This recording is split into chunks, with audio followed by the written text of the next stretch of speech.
The volume Tahi Quo pulled down was ancient, bound in wood with clasps of metal, and thick as a hand spread wide. He hefted it back and laid it on the table before he answered. It says he mustn't let Hashai lose control of his Undat. It says there isn't a replacement for it, and that there isn't the prospect of one. If Seedless escapes, I have nothing to send, and Sareket becomes an oversized, low town. That's what it says. Tahi Quo's eyebrows rose, challenging. Ota took a pose that accepted the lesson from a teacher, a pose he'd taken before, when he'd been a boy.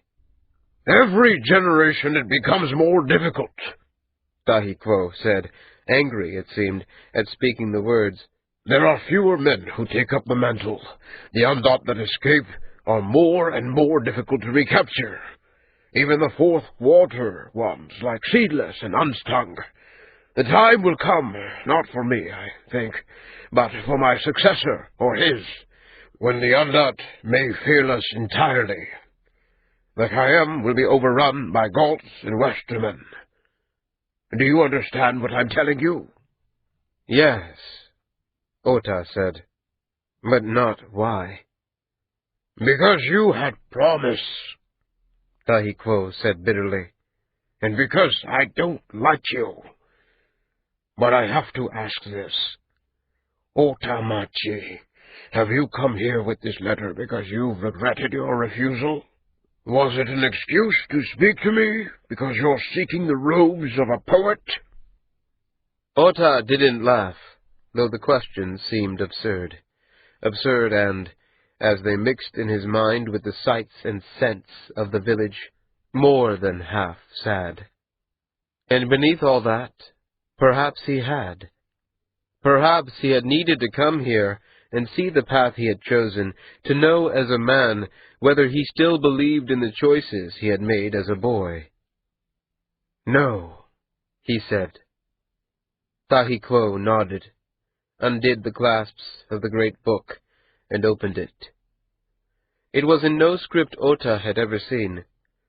The poet looked up at him, his gaze direct and unpleasant. I thought not, he said.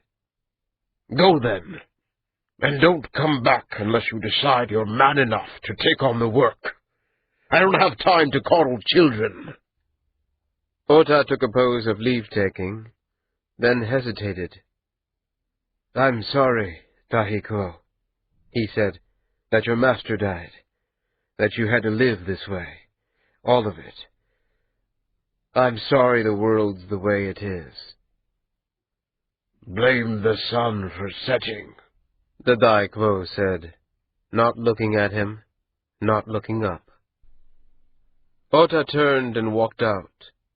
The magnificence of the palaces was amazing, rich even past the Kai Sareket. The wide avenues outside it were crowded in the late afternoon with men going about business of the highest importance, dressed in silks and woven linen and leather supple as skin. Ota took in the majesty of it, and understood for the first time since he'd come, the hollowness that lay beneath it. It was the same, he thought, as the emptiness in Heshai Quo's eyes. The one was truly a child of the other.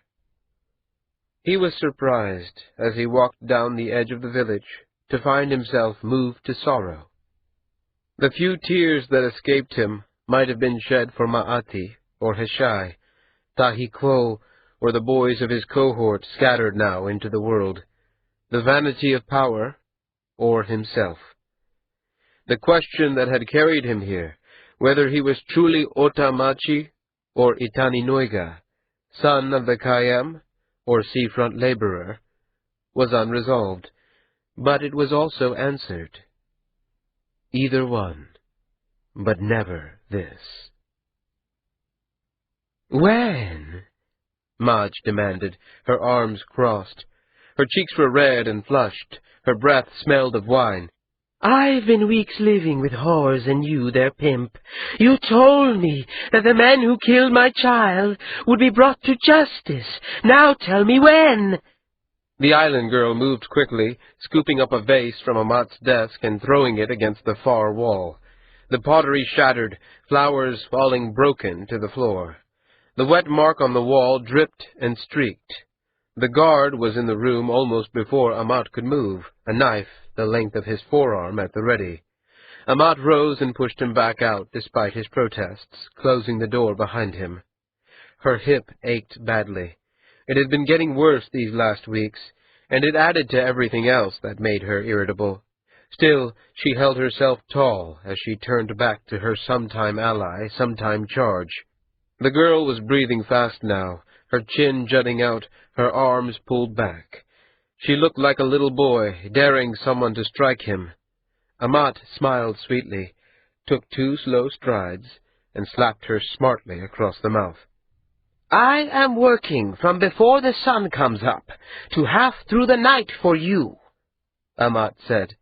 I am keeping this filthy house so that I have the money we need to prosecute your case. I have ruined my life for you, and I haven't asked thanks, have I? Only cooperation. There were tears brimming in Madge's pale eyes, streaking down her ruddy cheek. The anger that filled Amat's chest like a fire lessened. Moving more slowly, she walked to the mess against the far wall and slowly, painfully, knelt. What I'm doing isn't simple, Amat said, not looking as she gathered the shards and broken flowers.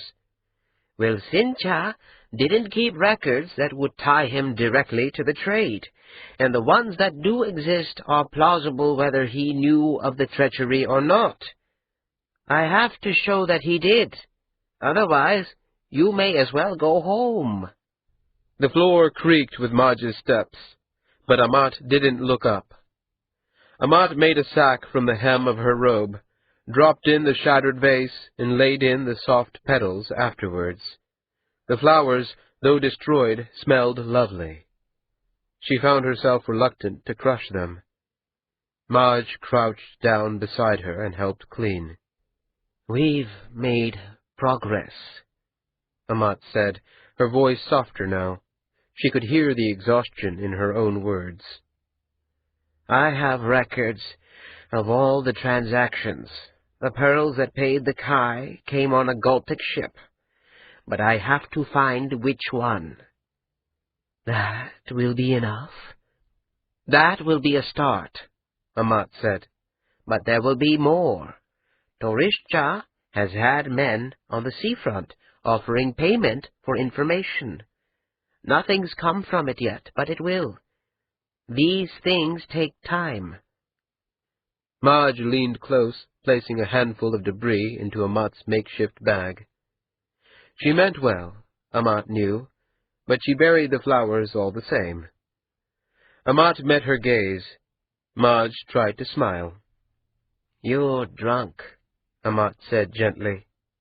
You should go to sleep. Things will look better in the morning. And worse again when night comes, Madge said, and shook her head, then lurched forward and kissed Amat's mouth. As she left, awkward phrases in civilized languages passing between her and the guard at the door, Amat dropped the ruined vase into the small crate she kept beside her desk. Her flesh felt heavy, but there were books to be gone over, orders to place for the house, and audits to be made. She was doing the work, she knew, of 3 women. Had she seen 40 fewer summers, it might have been possible. Instead, each day seemed to bring collapse nearer. She woke in the morning to a list of things that had to be completed, for the comfort house and for the case she was building inch by inch against Housewell Sin, and fell asleep every night with 3 or 4 items still undone, and the creeping sense that she was forgetting something important. And the house, while it provided her the income she needed to pay for investigations and bribes and rewards, was just the pit of vipers that she'd been warned it would be. Mitat was her savior there. She knew the politics of the staff, and had somehow won the trust of Torish Wite. Still, it seemed as if every decision had to be brought to Amat eventually. Whose indenture to end, whose to hold, what discipline to mete out against the women whose bodies were the produce she sold, what against the men who staffed the gambling tables and provided the wine and drugs, how to balance rule from respect and rule from fear. And Mitat, after all, had stolen from the house before. The night candle, visibly longer now and made of harder wax than the ones that measured the short nights of summer, was near its halfway mark when Amat put down her pen. 3 times she added a column of numbers, and 3 times had found different sums. She shrugged out of her robes and pulled the netting close around the bed, asleep instantly, but troubled by dreams in which she recalled something critical a hand's breadth too late. She woke to a polite scratch at the door. When she called out her permission, Mitat entered bearing a tray. 2 thick slices of black bread and a bowl of bitter tea. Amat sat up, pulled the netting aside, and took a pose of gratitude as the red-haired woman put the tray on the bed beside her. "You're looking nicely put together this morning," Amat said. It was true. Mitat wore a formal robe of pale yellow that went nicely with her eyes. She looked well-rested, which Amat supposed also helped. "We have a payment to make to the watch," Mitat said. "I was hoping you might let me join you." Amat closed her eyes. The watch moneys, of course. It would have been very poor form to forget that, but she nearly had. The darkness behind her eyelids was comfortable, and she stayed there for a moment, wishing that she might crawl back to sleep. "Grandmother?" "Of course," Amat said, opening her eyes again and reaching for the bowl of tea. "I could do with the company, but you'll understand if I handle the money." Mitat grinned. "You're never going to let me forget that, are you?" "Likely not. Get me a good robe, will you? There's a blue with gray trim, I think, that should do for the occasion." The streets of the soft quarter were quiet. Amat, her sleeve weighted by the boxed lengths of silver, leaned on her cane. The night's rain had washed the air, and sunlight, pale as fresh butter, shone on the pavements and made the banners of the great comfort houses shimmer. The bakers' kilns filled the air with the scent of bread and smoke. Mitat walked beside her, acting as if the slow pace were the one she'd have chosen if she had been alone, avoiding the puddles of standing water where the street dipped, or where alleyways still disgorged a brown trickle of foul runoff. In the heat of summer, the mixture of heat and damp would have been unbearable. Autumn's forgiving cool made the morning nearly pleasant. Mitat filled in Amat Kya'an on the news of the house. Chian thought she might be pregnant. Torish Cha's men resented that they were expected to pay for the use of the girls. Other houses in the quarter included such services as part of the compensation. 2 weavers were cheating at tiles, but no one had caught them at it as yet. "When we do, bring them to me," Amat said. "If they aren't willing to negotiate compensation with me, we'll call the watch, but I'd rather have it stay private." "Yes, grandmother." "And send for Urat from the Street of Beads. She'll know if Chian's carrying by looking at her, and she has some teas that'll cure it if she is." Mitat took a pose of agreement, but something in her expression, a softness, an amusement, made Amat respond with a query. "Oviniet would have taken her out back and kicked her until she bled," Mitat said. "He would have said it was cheaper. I don't think you know how much you're respected, grandmother. The men, except Torish Cha and his, would still as soon see you hanged as not, but the girls all thank the gods that you came back." "I haven't made the place any better." "Yes," Mitat said, her voice accepting no denial. "You have. You don't see how the—" The man lurched from the mouth of the alley and into Amat before she had time to respond. Her cane slipped as the drunkard staggered against her, and she stumbled. Pain shrieked from her knee to her hip, but her first impulse was to clutch the payment in her sleeve. The man, however, wasn't a thief. The silver for the watch was still where it had been, and the drunk was in a pose of profound apology. "What do you think you're doing?" Mitat demanded. Her chin was jutting out. Her eyes burned. "It's hardly midday. What kind of man is already drunk?" The thick man in the stained brown robe shook his head and bowed, his pose elegant and abasing. "It is my fault," he said, his words slurred. "Entirely my fault. I've made an ass of myself." Amat clutched Mitat's arm, silencing her, and stepped forward despite the raging ache in her leg. The drunkard bowed lower, shaking his head. Amat almost reached out to touch him, making certain that this wasn't a dream, that she wasn't back in her bed, still waiting for her bread and tea. "Heshai-cha?" The poet looked up. His eyes were bloodshot and weary. The whites were yellow. He stank of wine and something worse. He seemed slowly to focus on her, and then, a heartbeat later, to recognize her face. He went gray. "I'm fine, Heshai-cha. No damage done. But what brings—" "I know you. You work for House with Sin. You knew that girl?" "March," Amat said. "Her name is March. She's being well taken care of. But you and I need to speak. What happened wasn't all it seemed. The Undat had other parties who—" No, I was entirely to blame. It was my failing." The shutters of a window across the street opened with a clack, and a curious face appeared. Heshai took a pose of regret, spoiled only by his slight wavering, like a willow in a breeze. His lips hardened, and his eyes, when he opened them, were black.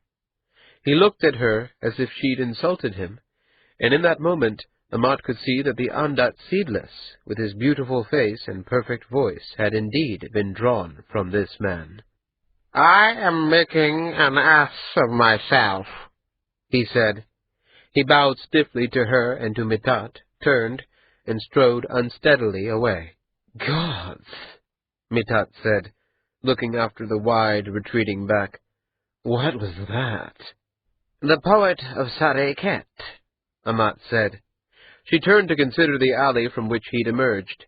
It was thin, hardly more than a slit between buildings, unpaved, muddy, and stinking of garbage. "What's down there?" Amat asked. "I don't know." Amat hesitated, dreading what she knew she had to do next. If the mud was as foul as it smelled, the hems of her robe would be unsavable. "Come," she said. The apartment wasn't hard to find. The poet's unsteady footsteps had left fresh, sliding marks. The doorway was fitted with an iron lock. The shutters over the thin window beside it were barred from the inside. Amat, her curiosity too roused to stop now, rapped on the closed door and called, but no one came.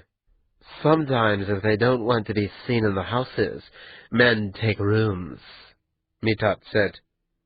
"Like this?" "Better, usually," Mitat allowed. "None of the girls I know would want to follow a man down an alley like this one. If the payment was high enough, perhaps." Amat pressed her hand against the door. The wood was solid, sound. The lock, she imagined, could be forced, if she could find the right tools. If there was something in this sad, secret place that was worth knowing. Something like dread touched her throat.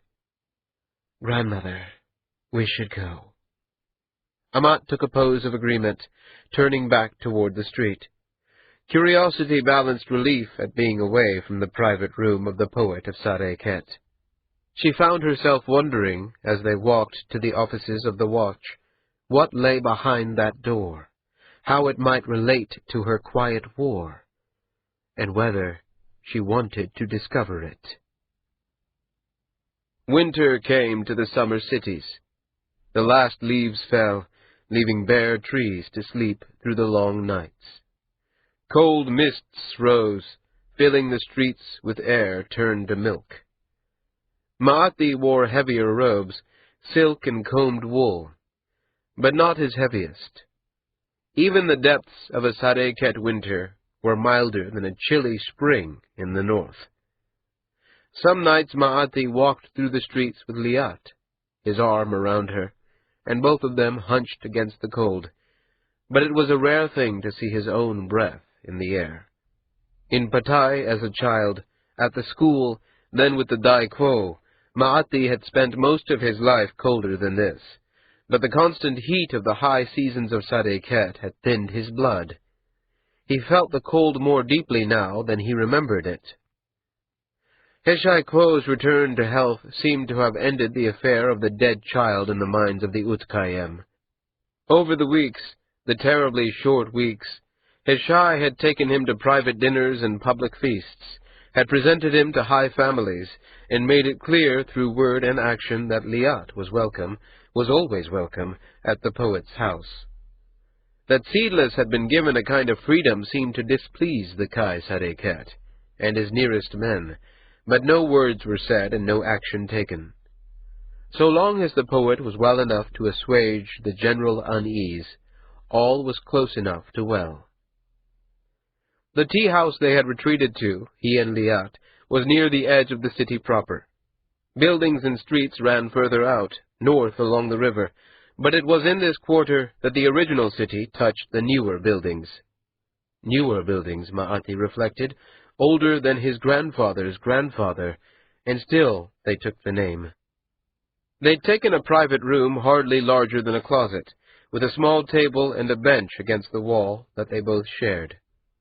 Light and music and the scent of roast pork drifted through carved wood lacework, and a small brazier hung above them, radiating heat like a black iron sun. Liat poured hot tea into her bowl, and then, without asking, into his. Ma'ati took a pose of thanks, and lifted the fine porcelain to his lips. The steam smelled rich and smoky, and Liat leaned against him, the familiar weight of her body comforting as blankets. "He'll be back soon," Ma'ati said. Liat didn't stiffen, but stilled. He sipped his tea, burning his lips a little. He felt her shrug, as much as seeing it. "Let's not talk of it," she said. "I can't keep on with this once he's come back. Half the time I feel like I've killed something as it stands. When he's here, we'll have him with us," Liat said softly. "We both will. I will have him as a lover, you'll have him as a friend. We'll none of us be alone." "I'm not entirely hoping for it," Ma'ati said. "Parts will be difficult. Let's not talk about it. It'll come soon enough without borrowing it now." Ma'ati took a pose of agreement, but a moment later Liat sighed and took his arm. "I didn't mean to be cruel." "You haven't been," Ma'ati said. "You're kind to say so." In the front of the house a woman or a child began singing, the voice high and sweet and pure. The talking voices stilled and gave the song their silence. It was one that Ma'ati had heard before many times, a traditional ballad of love found and lost that dated back to the days when the empire still stood. Ma'ati sat back, his spine pressing into the wall behind him, and laid his arm across Liat's shoulder. His head swam with emotions that he could only partly name. He closed his eyes and let the ancient words and old grammars wash over him. He felt Liat shudder. When he looked, her face was flushed, her mouth drawn tight. Tears glistened in her eyes.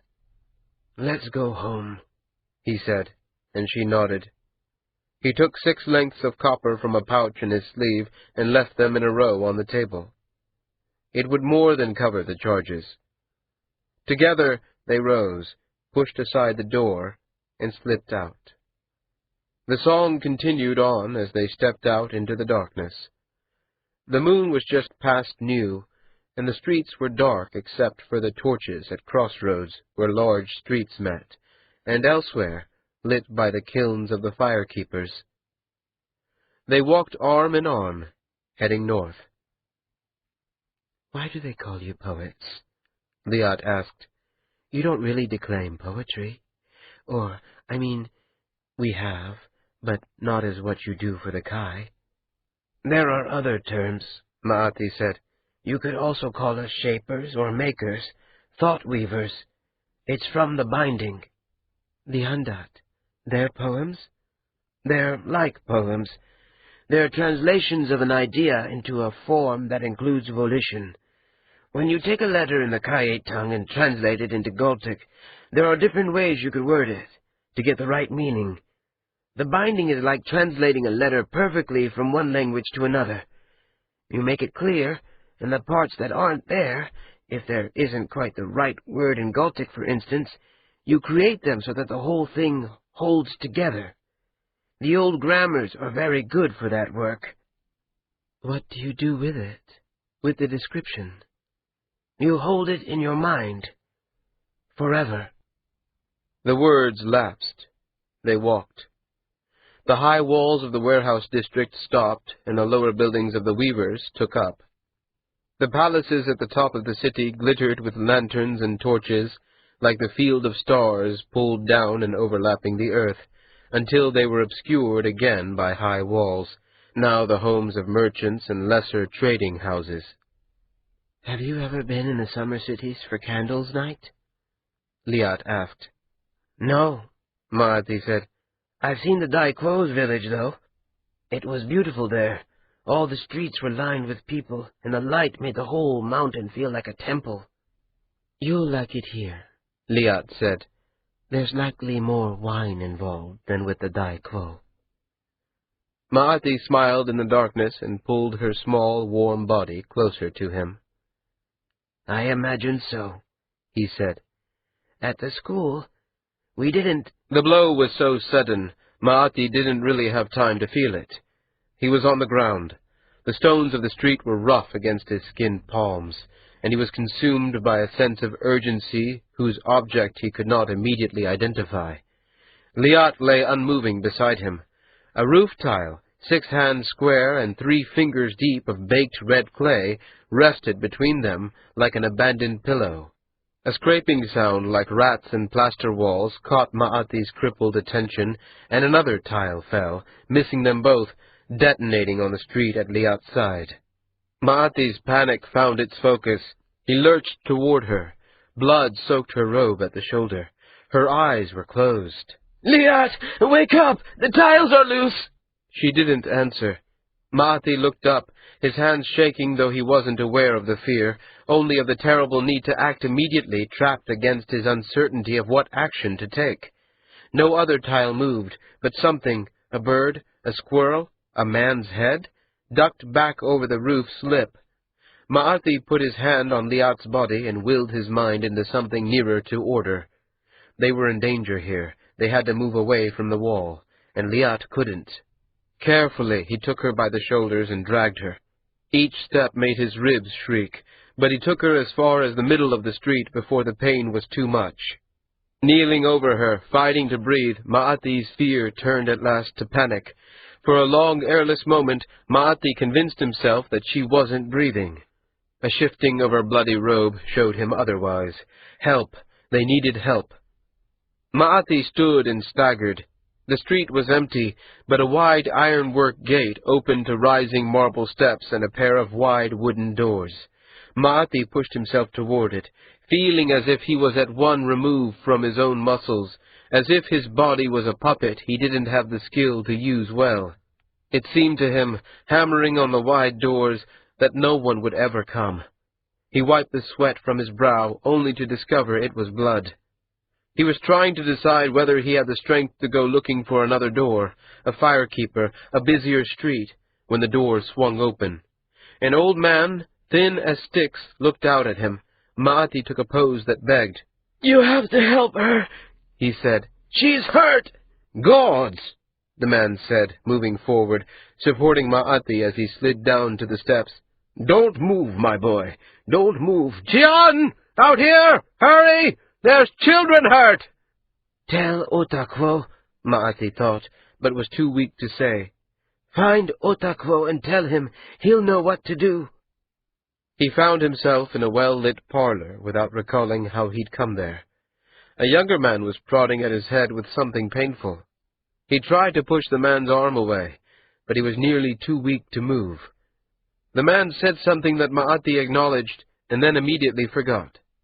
Someone helped him to drink a thin, bitter tea, and the world faded. 16. Marchat Wilson woke from an uneasy sleep. Soft footsteps in the corridor, enough to disturb him. When the knock came, he was already sitting up. Epani pushed the door open and stepped in, his face drawn in the flickering light of the night candle.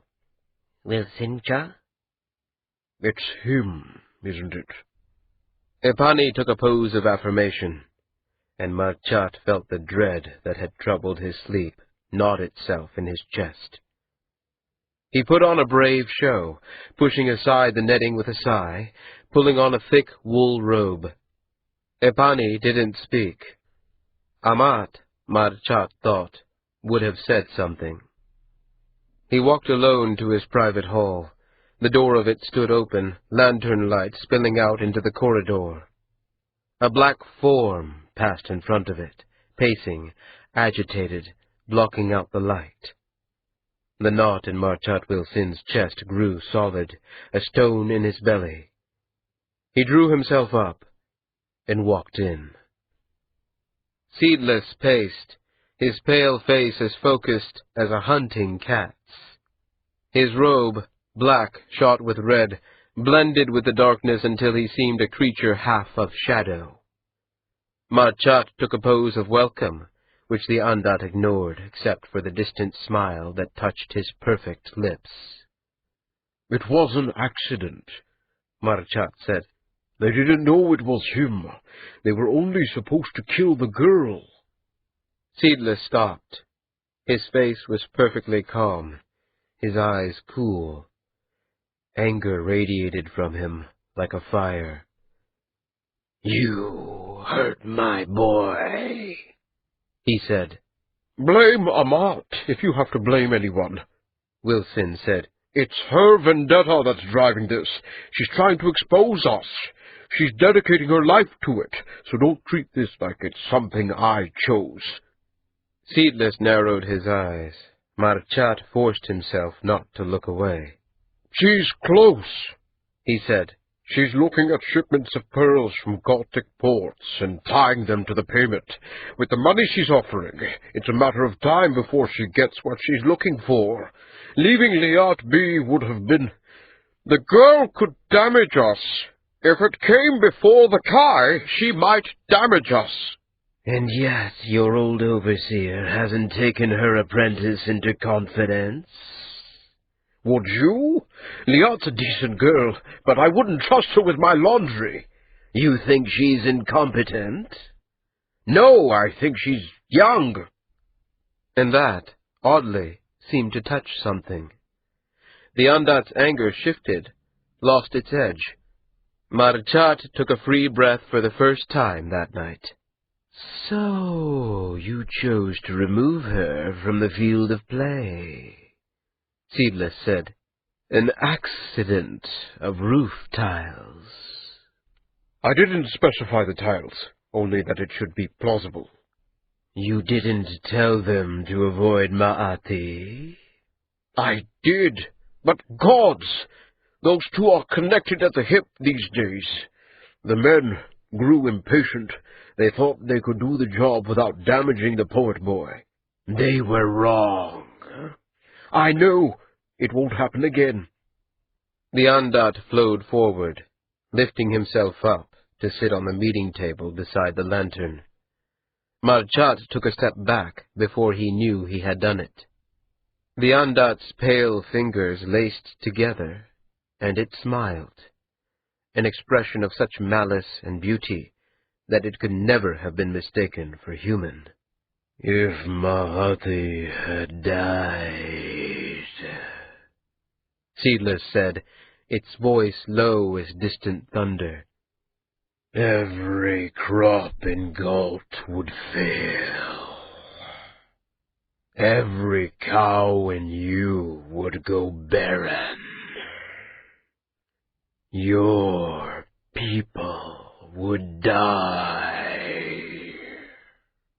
Do you understand that? There wouldn't have been a bargain struck or threats made. It would simply have happened, and no one might ever have known why. That boy is precious to you, because while he lives, your people live. You can't mean that, Marchat said, but sickeningly, he knew the Ondat was quite serious. He shook his head and adopted a pose of acknowledgment that he prayed would move the conversation elsewhere, onto some subject that didn't dance so near the cliff edge. We need a plan. What to do if Amat makes her case to the Kai? If we don't have our defense prepared, she may convince him. She's good that way. Yes, she's always impressed me. So, Marchat said, sitting, looking up at the dark form above him. What are we going to do? If she finds the truth and the proof of it, what then? Then I do as I'm told. I'm a slave. It works that way with me. And you? You get your head and your sex shipped back to the Goltic High Council as an explanation for why a generation of Goltic babies are dropping out of their mothers' wombs. That's only a guess, of course. The Kai might be lenient. Seedless grinned. And stones may float on water. But I wouldn't want to rely on it. It's not so bad as that, Marchat said. If you say that Oshai and his men... I won't do that, the Ondat said, dismissing him as casually as an unwanted drink. If it comes before the Kai, Sadekat, and they ask me, I'll tell them what they want to know. Marchat laughed. He couldn't help it. But even as he did, he felt the blood rushing away from his face. Seedless tilted his head like a bird. You can't, Marchat said. You're as deep in this as I am. Of course I'm not, Wilsinkia. What are you going to do to me, huh? I'm the blood their city lives on. If our little conspiracy comes to light, you'll pay the price of it, not me. What we've done, you and I, was lovely. The look on Hishai's face when that baby hit the bowl was worth all the weeks and months it took to arrange it. Really, it was brilliantly done. But don't think because we did something together once that we're brothers now. I'm playing new games with other players, and this time you don't signify. You don't mean that, Marchat said. The Ondat stood, its arms crossed, and considered the lantern flame. It would be interesting, destroying a nation, Seedless said, more than half, it seemed, to himself. I'm not certain how Hishai would take it. But... The Ondat sighed and turned, stepping to Wilson's chair and kneeling beside it.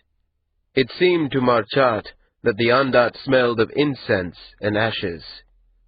The pale hand pressed his knee, and the vicious smile was like a blade held casually at his throat. But, Wilsinkia, don't make the mistake again of thinking that you or your people matter to me. Our paths have split. Do you understand me? You can't, Wilson said. We've been in this together from the start, you and the council both. Haven't we done everything that you asked? Yes, I suppose you have. You owe us something, Wilson said, ashamed at the desperation he heard in his own voice. The Ondat considered this, then slowly stood and took a pose of thanks that carried nuances of both dismissal and mockery. Then take my thanks, the Ondat said.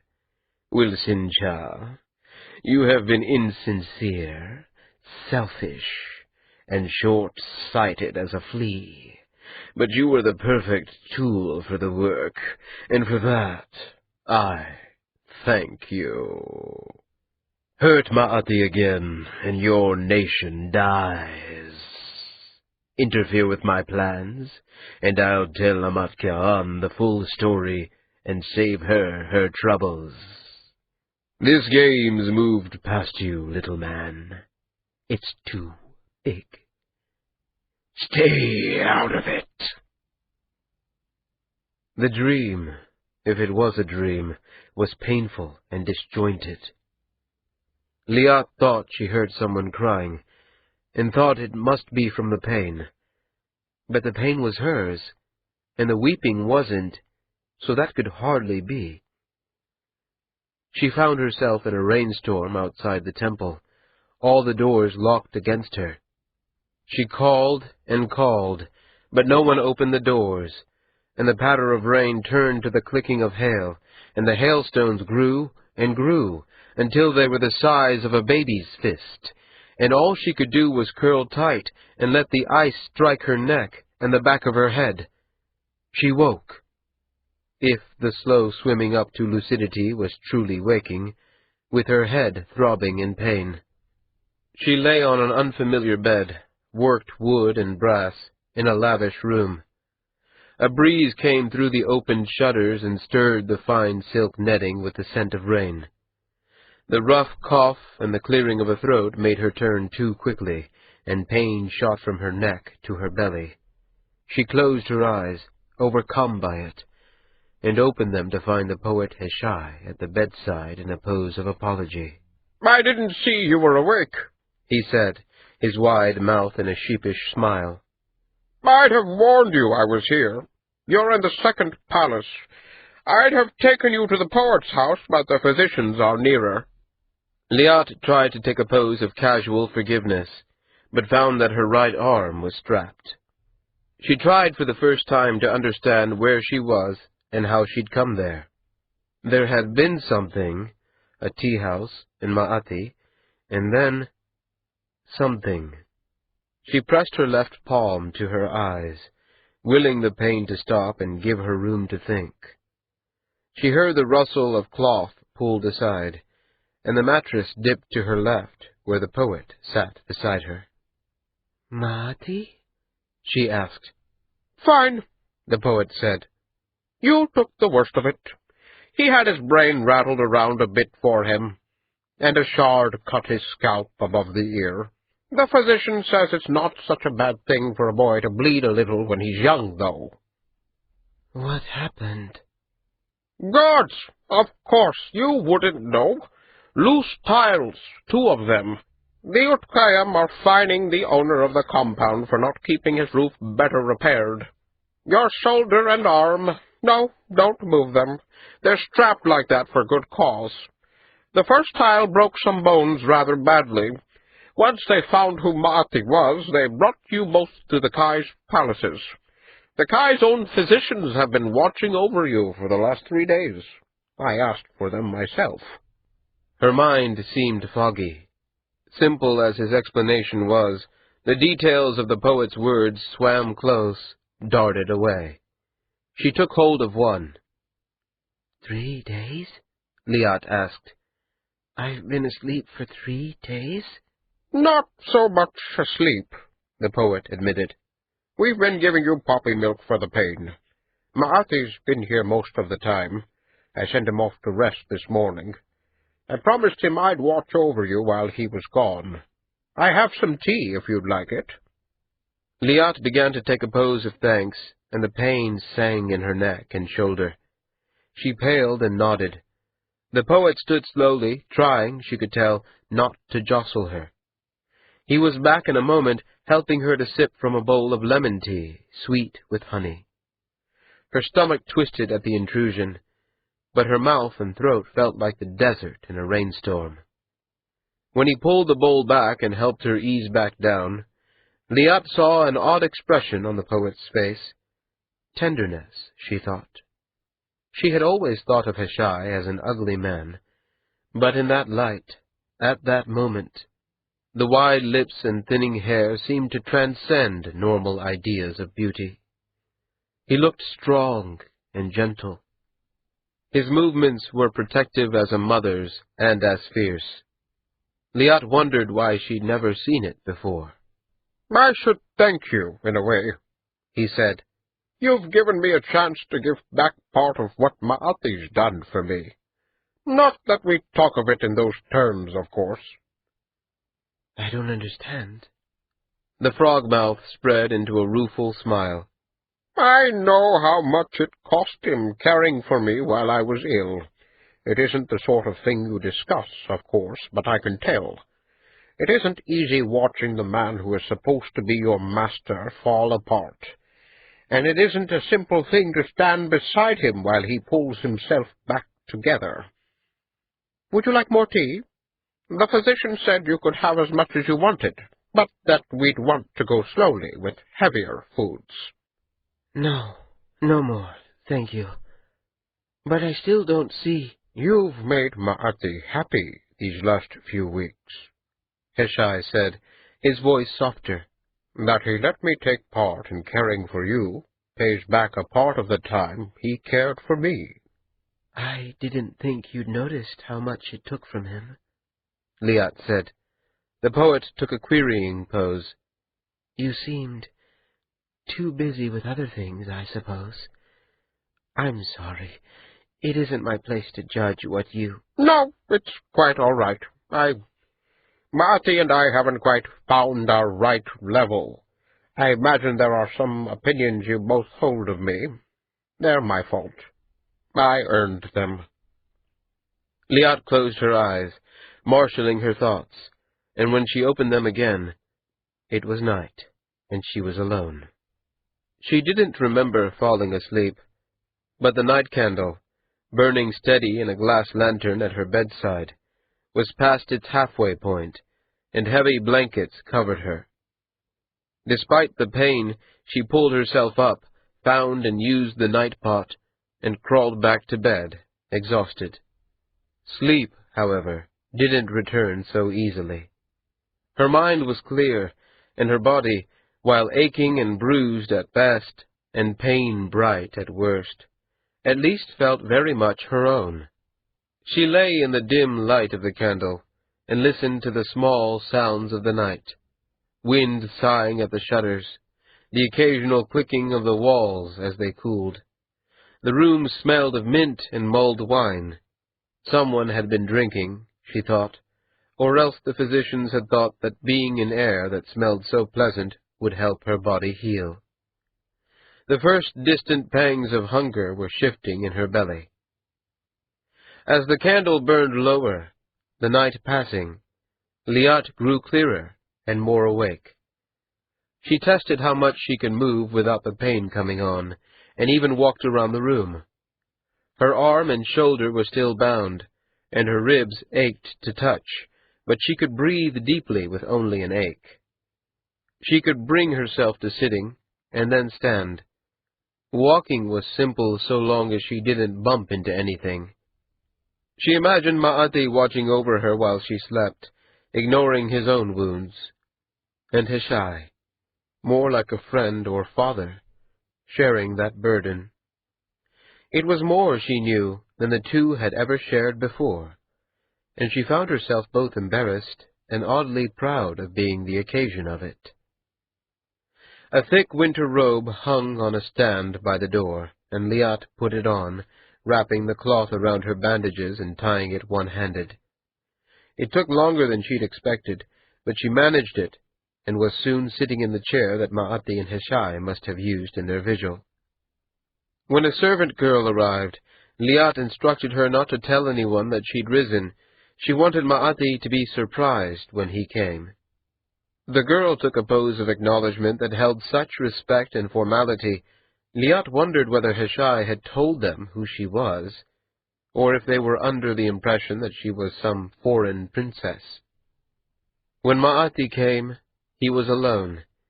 His robes were wrinkled and his hair unkempt.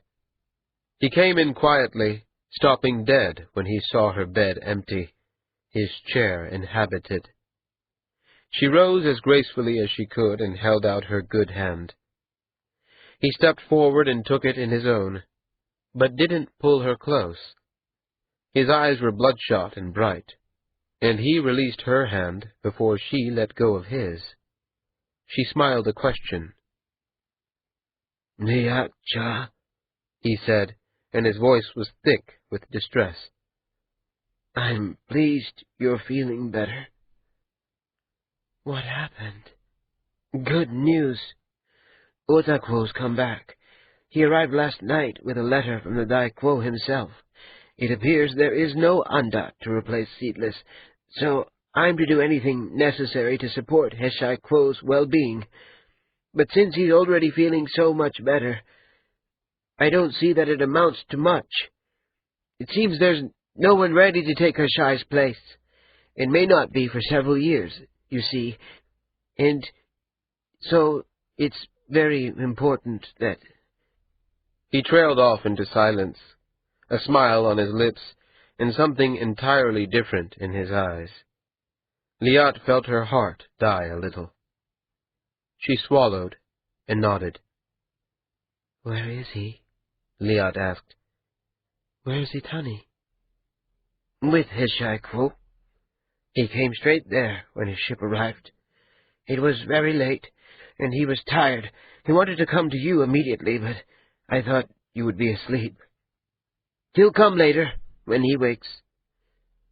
Liat, I hope.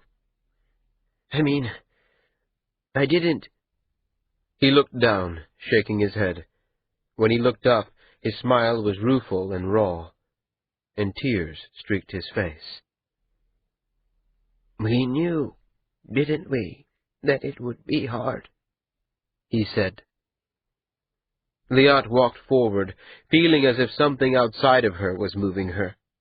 Her hand cupped Ma'ati's neck, and she leaned in, the crown of her head touching his. She could smell his tears, warm and salty and intimate. Her throat was too tight for speech. "Heshai was very—" Ma'ati began, and she killed the words with kissing him. His lips, familiar now, responded. She could feel when they twisted into a grimace of pain against her. His mouth closed, and he stepped back. She wanted to hold him, to be held by him, the way a dropped stone wants to fall, but his expression forbade her. The boy was gone, and someone, a man with his face and his expression, but with something deep and painful and new in his eyes, was in his place. "Liat-cha," he said. "Ota's back." Liat took a breath and slowly let it out. "Thank you, Ma'ati-cha," she said, the honorific like ashes in her mouth. Perhaps if I could join you all later in the day. I find I'm more tired than I thought." "Of course," Ma'ati said. "I'll send someone in to help you with your robe." With her good hand, she took a pose of thanks. Ma'ati replied with a simple response. Their eyes met, the gaze holding all the things they were not speaking. Her need and his resolve. Morning rain tapped at the shutters like time passing behind them. Ma'ati turned and left her, his back straight, his bearing formal and controlled. For the space of a breath, she wanted to call him back, pull him into the room, into the bed. She wanted to feel the warmth of him against her one last time. It wasn't fair that their bodies hadn't had the chance to say their farewells. And she would have, she thought, even with Itani, even with Ota, returned and sleeping in the poet's house that she knew now so well. She would have called, except that it would have broken her soul when Ma'ati refused her, and she saw now that he would have. Instead, she lay in the bed by herself, her flesh mending and her spirit ill. She had expected to feel torn between the two of them, but instead, she was only shut out. The bond between Ma'ati and Ota, the relationship of her two lovers, was deeper than what she had with either. She was losing each of them to the other, and the knowledge was like a stone in her throat. Ma'ati sat at the top of the bridge, the pond below him dark as tea. His belly was heavy, his chest so tight his shoulders shifted forward in a hunch. The breeze smelled of rain, though the sky was clear. The world seemed a dark, deadened place. He had known, of course, that Liat wasn't truly his lover. What they had been to each other for those few precious weeks was comfort and friendship. That was all. And with Ota back, everything could return to the way it had been, the way it should have been. Only Ma'ati hadn't ached before the way he did now. The memory of Liat's body against him, her lips against his, hadn't haunted him. And Ota's long, thoughtful face hadn't made Ma'ati sick with guilt. And so, he thought, nothing would be what it had been. The idea that it could had been an illusion. "You've done it, then?" Ma'ati turned to his left, back toward the palaces. Seedless stepped onto the bridge, dark robes shifting as he walked. The Andat's expression was unreadable. "I don't know what you mean," Ma'ati said. "You've broken it off with the darling Liat, returned her from whence she came, now that her laborer's back from his errand." "I don't know what you mean," Ma'ati repeated, turning back to stare at the cold, dark water. Seedless settled beside him, their two faces reflected on the pond's surface, wavering and pale. Ma'ati wished he had a stone to drop, something that would break the image. "Bad answer," the Andat said. "I'm not a fool. I can smell love when I'm up to my knees in it. It's hard, losing her." "I haven't lost anything. It's only changed a bit. I knew it would." "Well, then," Seedless said gently, "that makes it easy, doesn't it?" "He's still resting, is he?" "I don't know. I haven't gone to see him yet today." "Gone to see him? It's your couch he's sleeping on." "Still," Ma'ati said with a shrug, "I'm not ready to see him again. Tonight, perhaps, only not yet." They were silent for a long moment. Crows barked from the treetops, hopping on twig-thin legs, their black wings outstretched. Somewhere in the water, koi shifted sluggishly, sending thin ripples to the surface. "Would it help to say I'm sorry for it?" Seedless asked. "Not particularly." "Well, all the same." "It's hard to think that you care, Seedless Cha. I'd have thought you'd be pleased." "No, not really. On the one hand, whether you think it or not, I don't have any deep love of your pain. Not yet, at least. Once you take Hishai's burden, well, we'll neither of us have any choices then. And then, for my own selfish nature, all this brings you one step nearer to being like him. The woman you've loved and lost, the pain you carry with you, it's part of what drives him, and you're coming to know it now yourself. So, when you say you're sorry for it, you mean that you think it might help me do my task? Makes you wonder if the task's worth doing, doesn't it? Seedless said, a smile in his voice more than his expression. I doubt the Dai Quo would share our concerns, though, eh? No, Ma'ati sighed. No, he at least is certain of what's the right thing. Still, we're clever, Seedless said. Well, you're not. You're busy being lovesick, but I'm clever. Perhaps I'll think of something.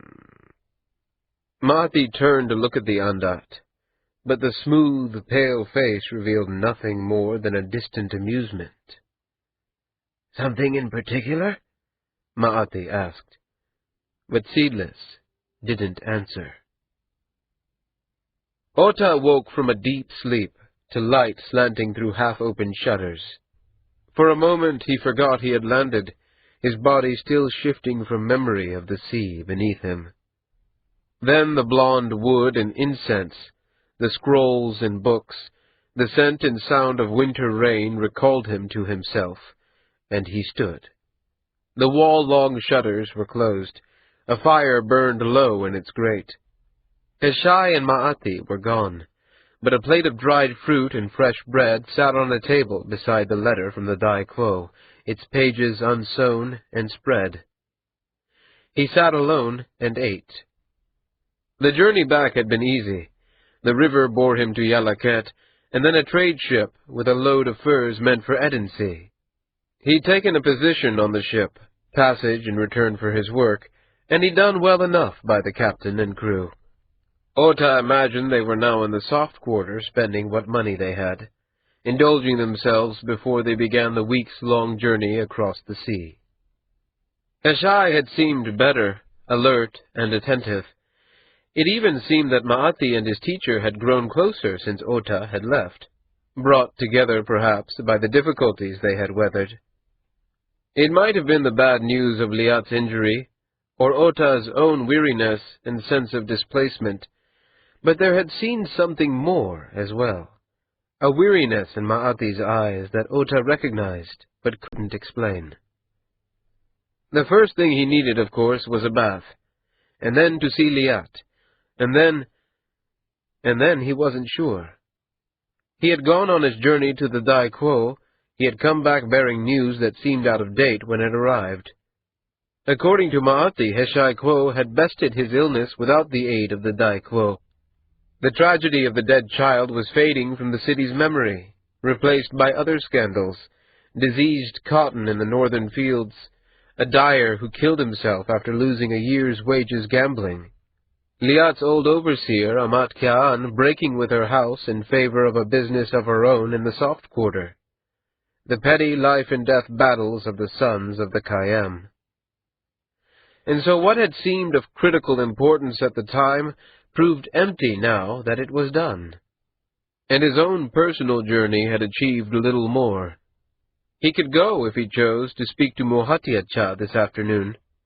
Perhaps House Wilson would take him back on to complete his indenture. Or there were other places in the city, work he could do that would pay for his food and shelter. The world was open before him. He could even have taken the letter from Orai Valketer, and taken work as a courier, if it weren't for Liat, and for Ma'ati, and the life he'd built as Itani Noiga. He ate strips of dried apple and plum, chewing the sweet flesh slowly as he thought, and noticing the subtlety of the flavors as they changed.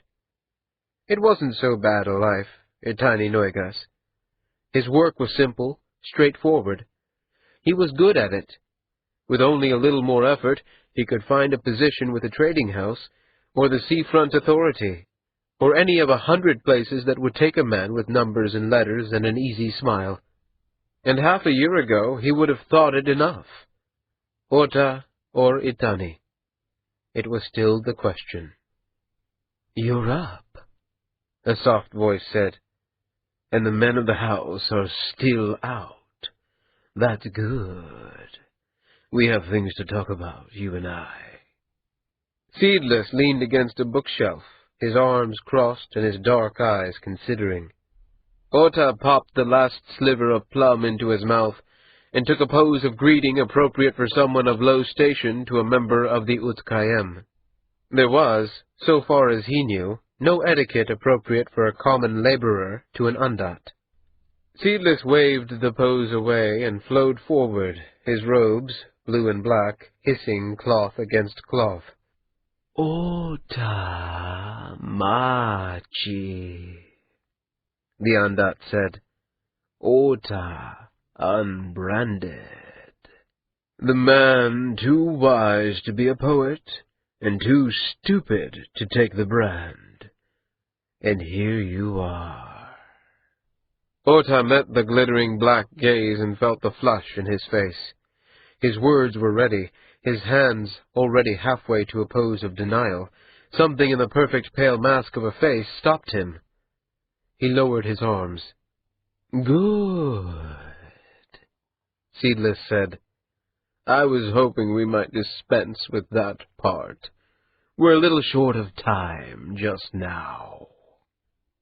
"How did you find out?" "I listened. I lied. The normal things anyone would do who wanted to know something hidden." "You've seen Liat?" "Not yet, no." "You know what happened to her, though? The tiles?" "Ma'ati told me." "It wasn't an accident," the Andat said. "They were thrown." Ota frowned, aware that Seedless was peering at him, reading his expressions and movement. He forced himself to remain casual. "Was it you?" "Me? Gods, no," Seedless said, sitting on a couch, his legs tucked up beneath him like they were old friends chatting. "In the first place, I wouldn't have done it. In the second, I wouldn't have missed. No, it was Marchat Wilson and his men." Ota leaned forward, letting the smile he felt show on his face. The Andat didn't move, even to breathe. "You know, there's no sane reason that I should believe anything you say." "True," the Andat said. "But hear me out first, and then you can disbelieve my little story entirely instead of just one bit at a time." "There's no reason Will Sinja would want to hurt Liat." "Yes, there is. His sins are creeping back to kill him, you see. That little incident with the island girl and her dadgat, it was more than it seemed. Listen carefully when I say this. It's the kind of thing men are killed for knowing, so it's worth paying attention. The High Council of Galt arranged this little mess. Will Sinjar helped. Ahmad Khan, his overseer, found out, and is dedicating what's left of her life to prying the whole sordid thing open like it was shellfish. Will Sinjar, in his profoundly finite wisdom, is cleaning up anything that might be of use to Amat Cha, including Liat.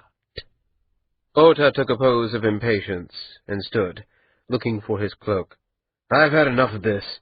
"I know who you are, boy. Sit back down, or I'll end all your choices for you, and you can spend the rest of your life running from your brothers over a chair you don't even want to sit in." Ota paused, and then sat. "Good," The Galtic Council had a plan to ally themselves with the Undat. We poor, suffering spirits get our freedom. The Gauls kick out the supports that keep the cities of the Kayam above the rest of the world. Then they roll over you like you were just another Westland's warden, only with more gold and fewer soldiers. It's a terrible plan.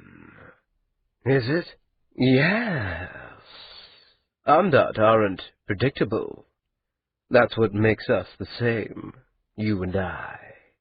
Ah, relax, Ota-cha. You look like I have a knife at your belly. I think you do, Ota said. The Undat leaned back, gesturing at the empty house around them, the crackling fire, the falling rain. There's no one to hear us. Anything we say to each other, you and I, is between us, unless we choose otherwise. And I should trust you to keep quiet? Of course not. Don't be an ass. But the less you say, the less I can repeat to others, huh? Right? Amat's near getting what she needs, and she won't stop. She's a pit hound at heart. Do you know what happens when she does?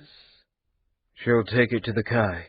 Yes, the Undat said, clapping his hands together once, as if it were a festival game, and Ota had earned a prize.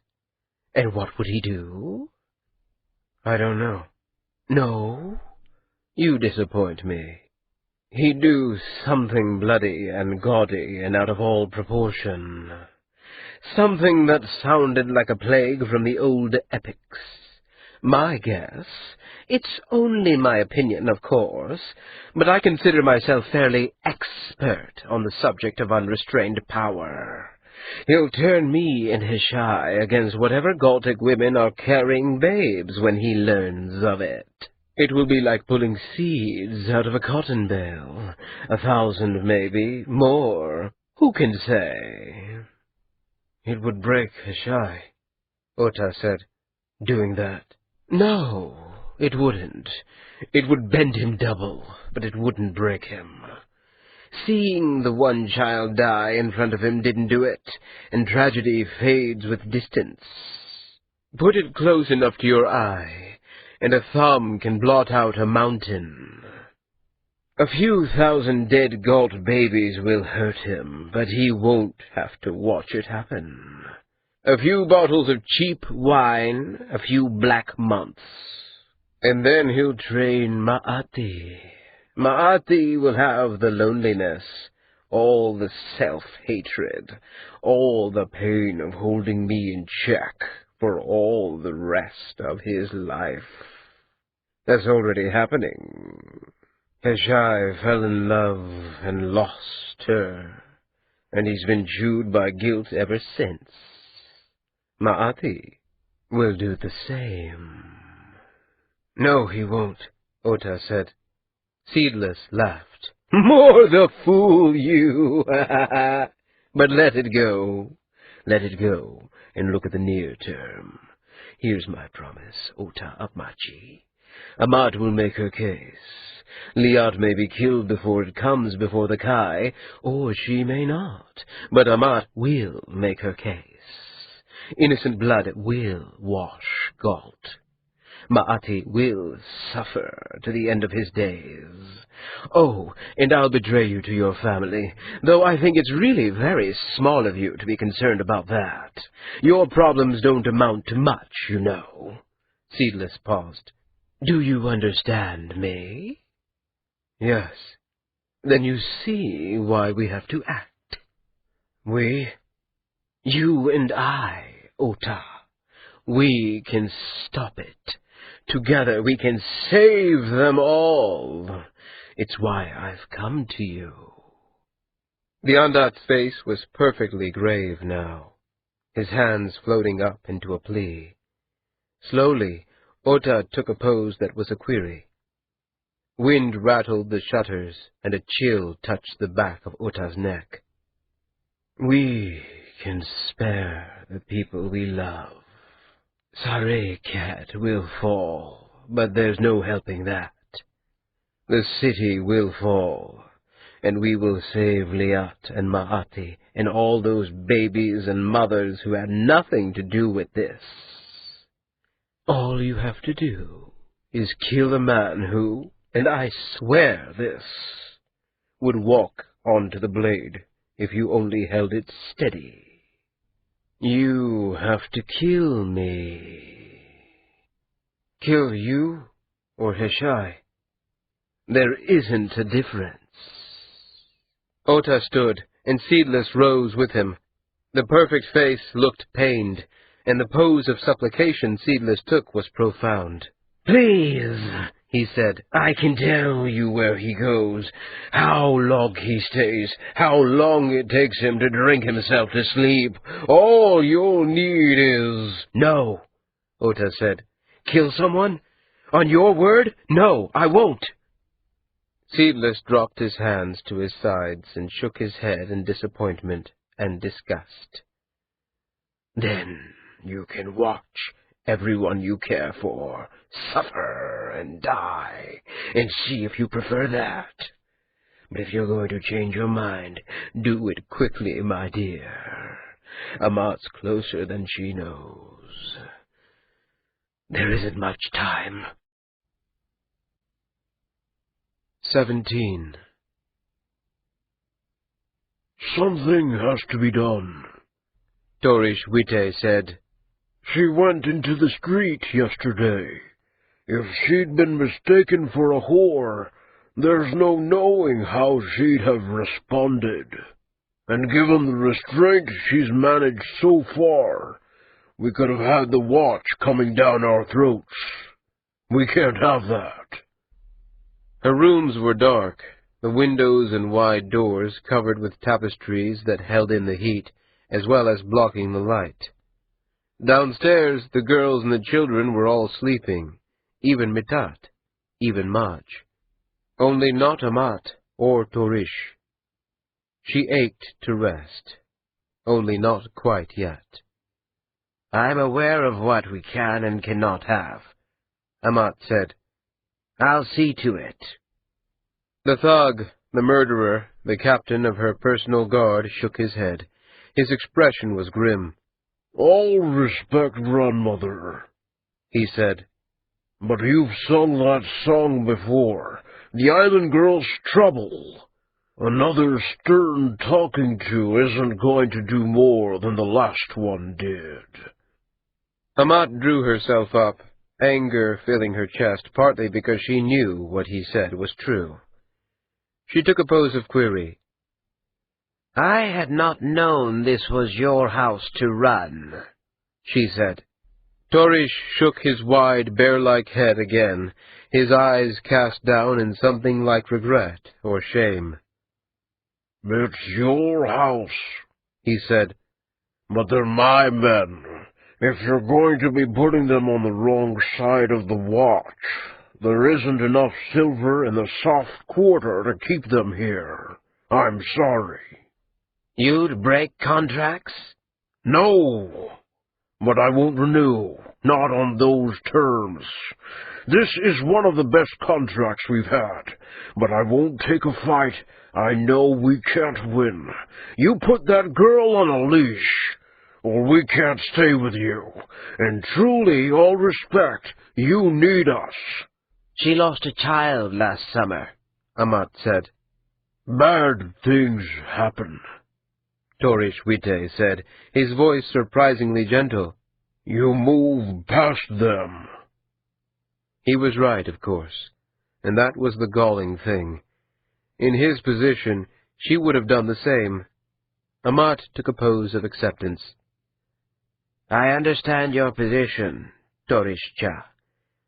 I'll see to it that Maj doesn't endanger your men on your contract with me. Give me a day or so, and I'll see it done. He nodded, turned, left her rooms. He had the grace not to ask what it was she intended. She wouldn't have been able to say. Amat rose, took her cane, and walked out the doors to her deck. The rain had stopped, the whole great bowl of the sky white as bleached cotton. Seagulls screamed to one another, wheeling over the rooftops. She took a deep breath and let herself weep. The tears were as much about exhaustion as anything else, and they brought her no relief.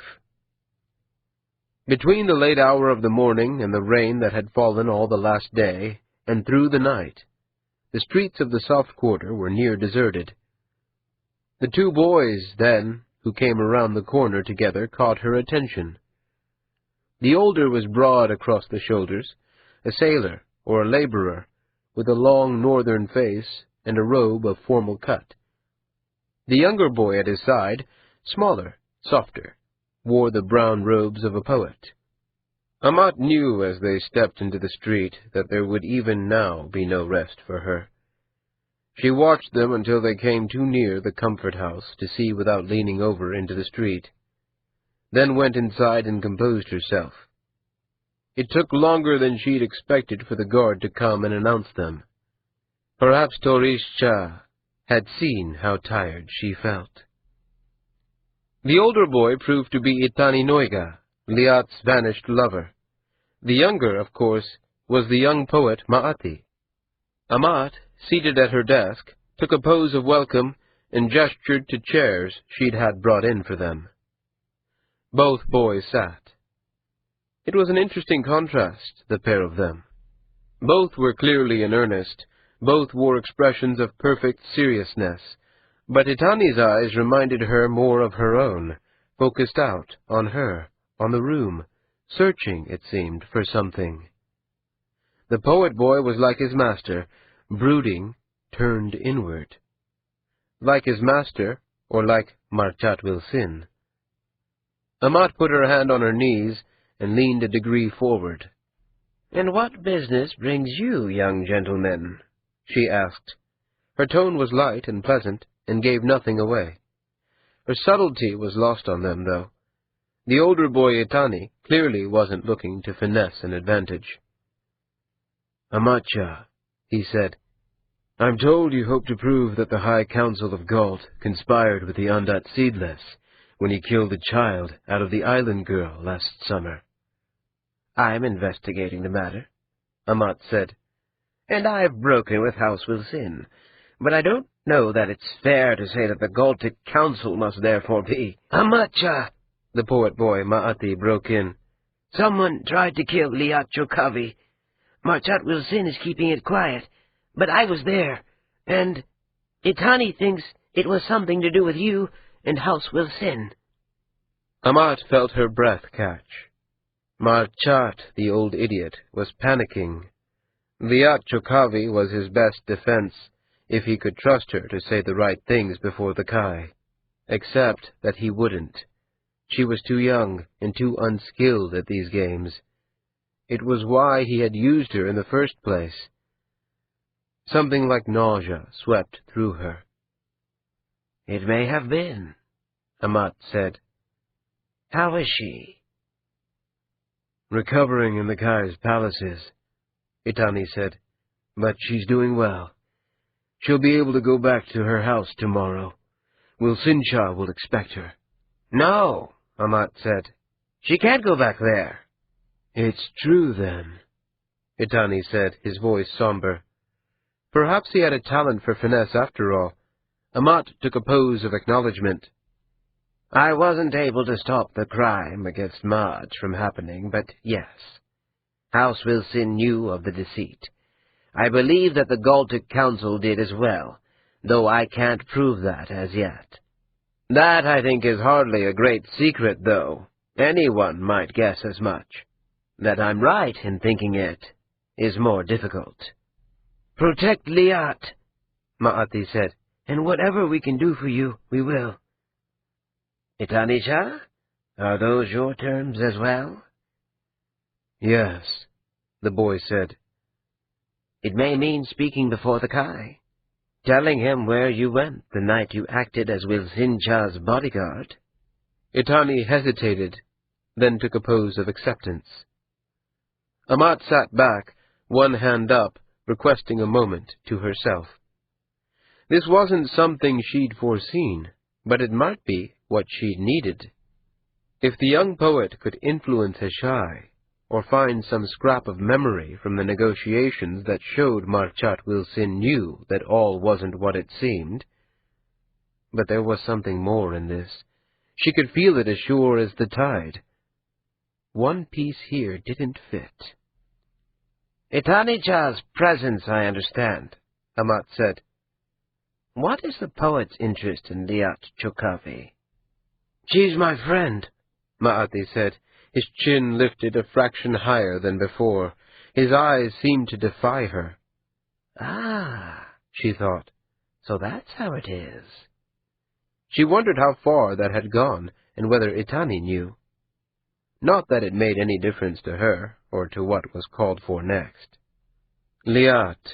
It had always been a mess, of course, what to do with Liat. On the one hand, she might have been able to help Amat's case, add some telling detail that would show Marchat had known of the translator Oshai's duplicity. On the other hand, pulling the girl into it was doing her no favors. Amat had thought about it since she'd come to the house, but without coming to any conclusions. Now the decision was forced on her. Liat could room with Maj, Amat supposed, except that the arrangement had the ring of disaster. But she couldn't put her out with the whores. Perhaps a cot in her own rooms, or an apartment in one of the low towns, with a guard, of course. Later. That could all come later. Amat rose. The boys stood. Bring her here, she said, tonight. Don't let Wilsincha know what you're doing. Don't tell her until you have to. I'll see her safe from there. You can trust me to it. Thank you, Amat Shah, Itani said. But if this business is going to continue, I don't want to burden you with this if it's something you don't want to carry forever. This investigation might go on for years, no? Gods, I hope not, Amat said. But I promise you, even if it does, I'll see it finished. Whatever it costs, I will bring this to light. I believe you, Itani said. Amat paused. There was a weight to the boy's tone that made her think he'd expected to hear that. She had confirmed something he already suspected, and she wondered what precisely it had been. She had no way to know. She called in Torish Cha, introduced the boys, and let them speak until the plans had been made clear. The girl would come that night, just after sundown, to the rear of the house. 2 of Torish's men would meet them at the edge of the palace grounds to be sure nothing odd happened along the way. Itani would go along as well and explain the situation. Amat sent them away just before midday, easing herself into bed after they left, and letting her eyes close at last. Any fear she had that the day's troubles would keep her awake was unfounded. Sleep rolled over her like a wave. She woke hours later, the falling sun shining into her eyes through a gap where one of her tapestries had slipped. She called Mitat up for the briefing that opened the day. The red-haired woman came bearing a bowl of stewed beef and rice and a flask of good red wine. Amat sat at her desk and ate while Mitat spoke. The tilesman thought he knew how the table was being cheated and should know for certain by the end of the night. Little Namya had a rash on his back that needed to be looked at by a physician, but Jian was recovering well from her visit to the Street of Beads and would be back to work within a few more days.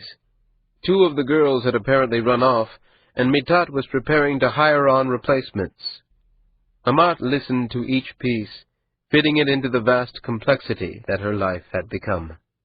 Torish Cha sent his men out to recover the girl you discussed with him this morning, Mitat went on. They should be back soon.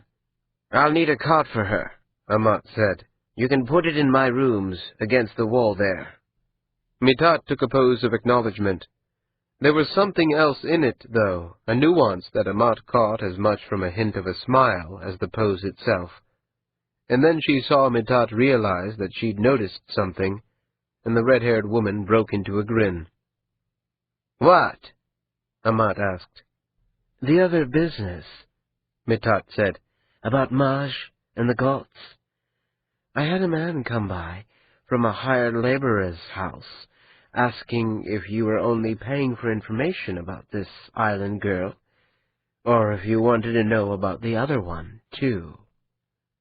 Amat stopped chewing. The other one? Amat asked.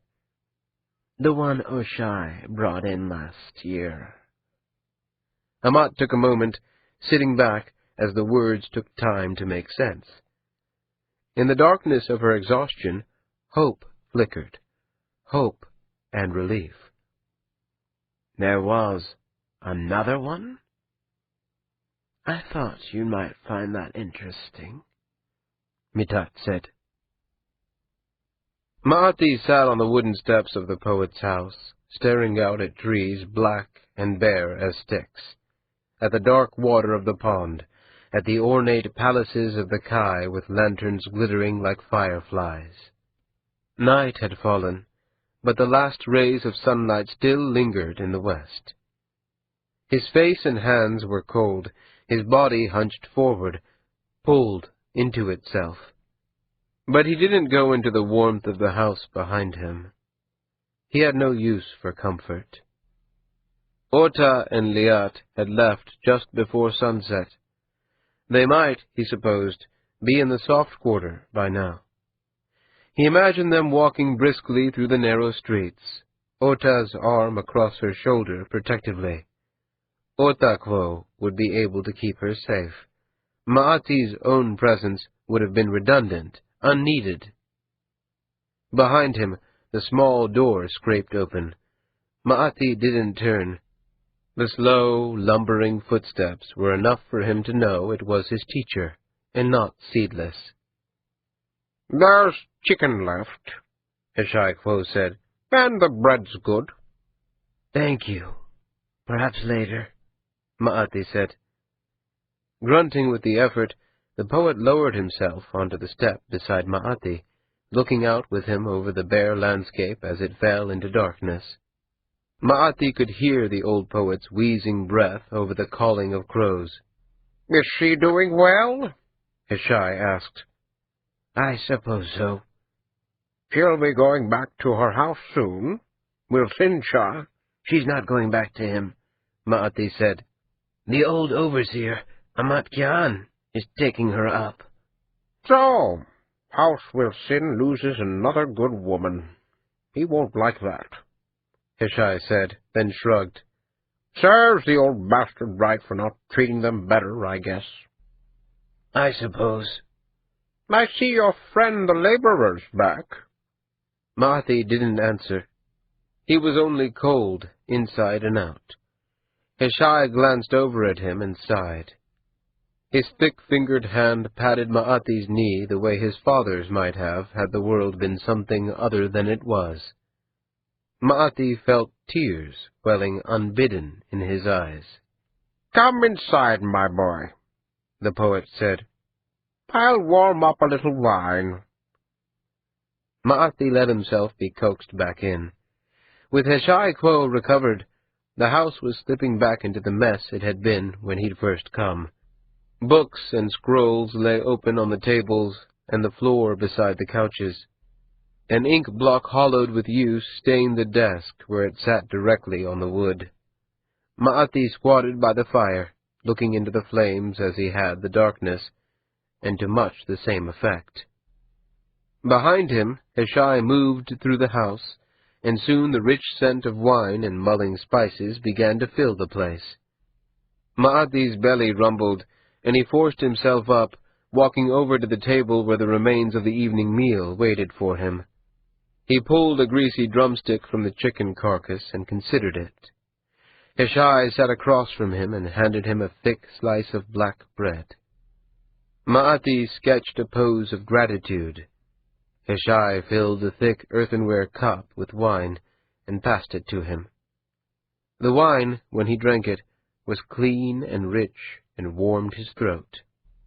Full week coming, Hishai Kwo said. There's a dinner with the envoys of Setani and Udun tomorrow I thought we should attend, and then the religious scholars talking down at the temple the day after that, if you wanted to. If you'd like, Heshai-Kwo, Ma'ati said. I wouldn't really, the poet said. I've always thought religious scholars were idiots. The old poet's face was touched by mischief, a little bit delighted with his own irreverence. Ma'ati could see just a hint of what Heshai-Kwo had looked like as a young man, and he couldn't help smiling back, if only slightly.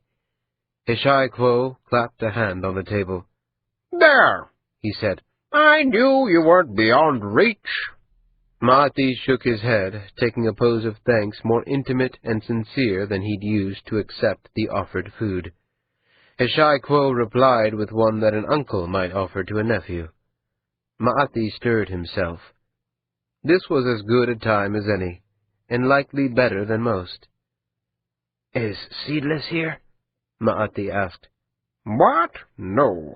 No, I suppose he's out somewhere, showing everyone how clever he is, Heshai-Kwo said bitterly. I know I ought to keep him closer, but that torture box... No, that's good. There was something I needed to speak with you about, but I didn't want him nearby. The poet frowned, but nodded Ma'ati on. It's about the island girl and what happened to her. I think, Heshai, that wasn't only what it seemed. Marchatwal-Sin knew about it. He arranged it because the Galtic High Council told him to, and Amat-Kya-An, the one Liat's gone to stay with, she's getting the proof of it together to take before the Kai. The poet's face went white, and then flushed red. The wide frog lips pursed, and he shook his wide head. He seemed both angry and resigned. That's what she says? He asked. This overseer? Not only her, Ma'ati said. Well, she's wrong, the poet said. That isn't how it happened. Heshai-Kwo, I think it is. It's not, the poet said, and stood. His expression was closed. He walked to the fire, warming his hands with his back to Ma'ati. The burning wood crackled and spat. Ma'ati, putting down the still uneaten bread, turned to him. Amat-Kya-An isn't the only... They're all wrong, then. Think about it for a moment, Ma'ati. Just think. If it had been the High Council of Galt behind the blasted thing, what would happen? If the Kai saw it proved, he'd punish them. And how do you think he'd do it? The Kai would use you and Seedless against them, Ma'ati said. Yes, and what good would come of that? Ma'ati took a pose of query, but Heshai didn't turn to see it. After a moment, he let his hands fall. The firelight danced and flickered, making the poet seem almost as if he were part of the flame. Ma'ati walked toward him. It's the truth, he said. Doesn't matter if it is, Heshai-Kwo said. There are punishments worse than the crimes. What happened, happened. There's nothing to be gotten by holding on to it now. You don't believe that, Ma'ati said, and his voice was harder than he'd expected it to be. Heshai-Kwo shifted, turned. His eyes were dry and calm. There's nothing that will put life back into that child, Heshai-Kwo said. What could possibly be gained by trying? There's justice, Ma'ati said, and Heshai laughed. It was a disturbing sound, more anger than mirth. Heshai-Kwo stood and moved toward him. Without thinking, Ma'ati stepped back. Justice? Gods, boy, you want justice? We have larger problems than that, you and I. Getting through another year without one of these small gods flooding a city or setting the world on fire. That's important, keeping the city safe, playing court politics so that the Kayem never decide to take each other's toys and women by force. And you want to add justice to all that? I've sacrificed my life to a world that wouldn't care less about me as a man if you paid it. You and I, both of us were cut off from our brothers and sisters. The boy from Udun, who we saw in the court, was slaughtered by his own brother, and we all applauded him for doing it. Am I supposed to punish him, too? You're supposed to do what's right, Ma'ati said. Hishai Quo took a dismissive pose. What we do is bigger than right and wrong, he said. If the Dai Quo didn't make that clear to you, consider it your best lesson from me. I can't think that, Ma'ati said. If we don't push for justice... Hishai Quo's expression darkened. He took a pose appropriate to asking guidance from the holy, his stance a sarcasm. Ma'ati swallowed, but held his ground. You love justice? Hishai asked. It's harder than stone, boy. Love it if you want. It won't love you. I can't think that... Tell me you've never transgressed, Hishai interrupted, his voice harsh. Never stolen food from the kitchens. Never lied to a teacher. Tell me you've never bedded another man's woman. Ma'ati felt something shift in him, profound as a bone-breaking, but painless. His ears hummed with something like bees. He took the corner of the table and lifted. Food, wine, papers, books, all spilled together to the ground. He took a chair and tossed it aside, scooped up the wine bowl with a puddle of redness still swirling in its curve, and threw it against the wall. It shattered with a loud, satisfying pop. The poet looked at him, mouth gaping as if Ma'ati had just grown wings. And then, quickly as it had come, the rage was gone, and Ma'ati sank to his knees like a puppet with its strings cut.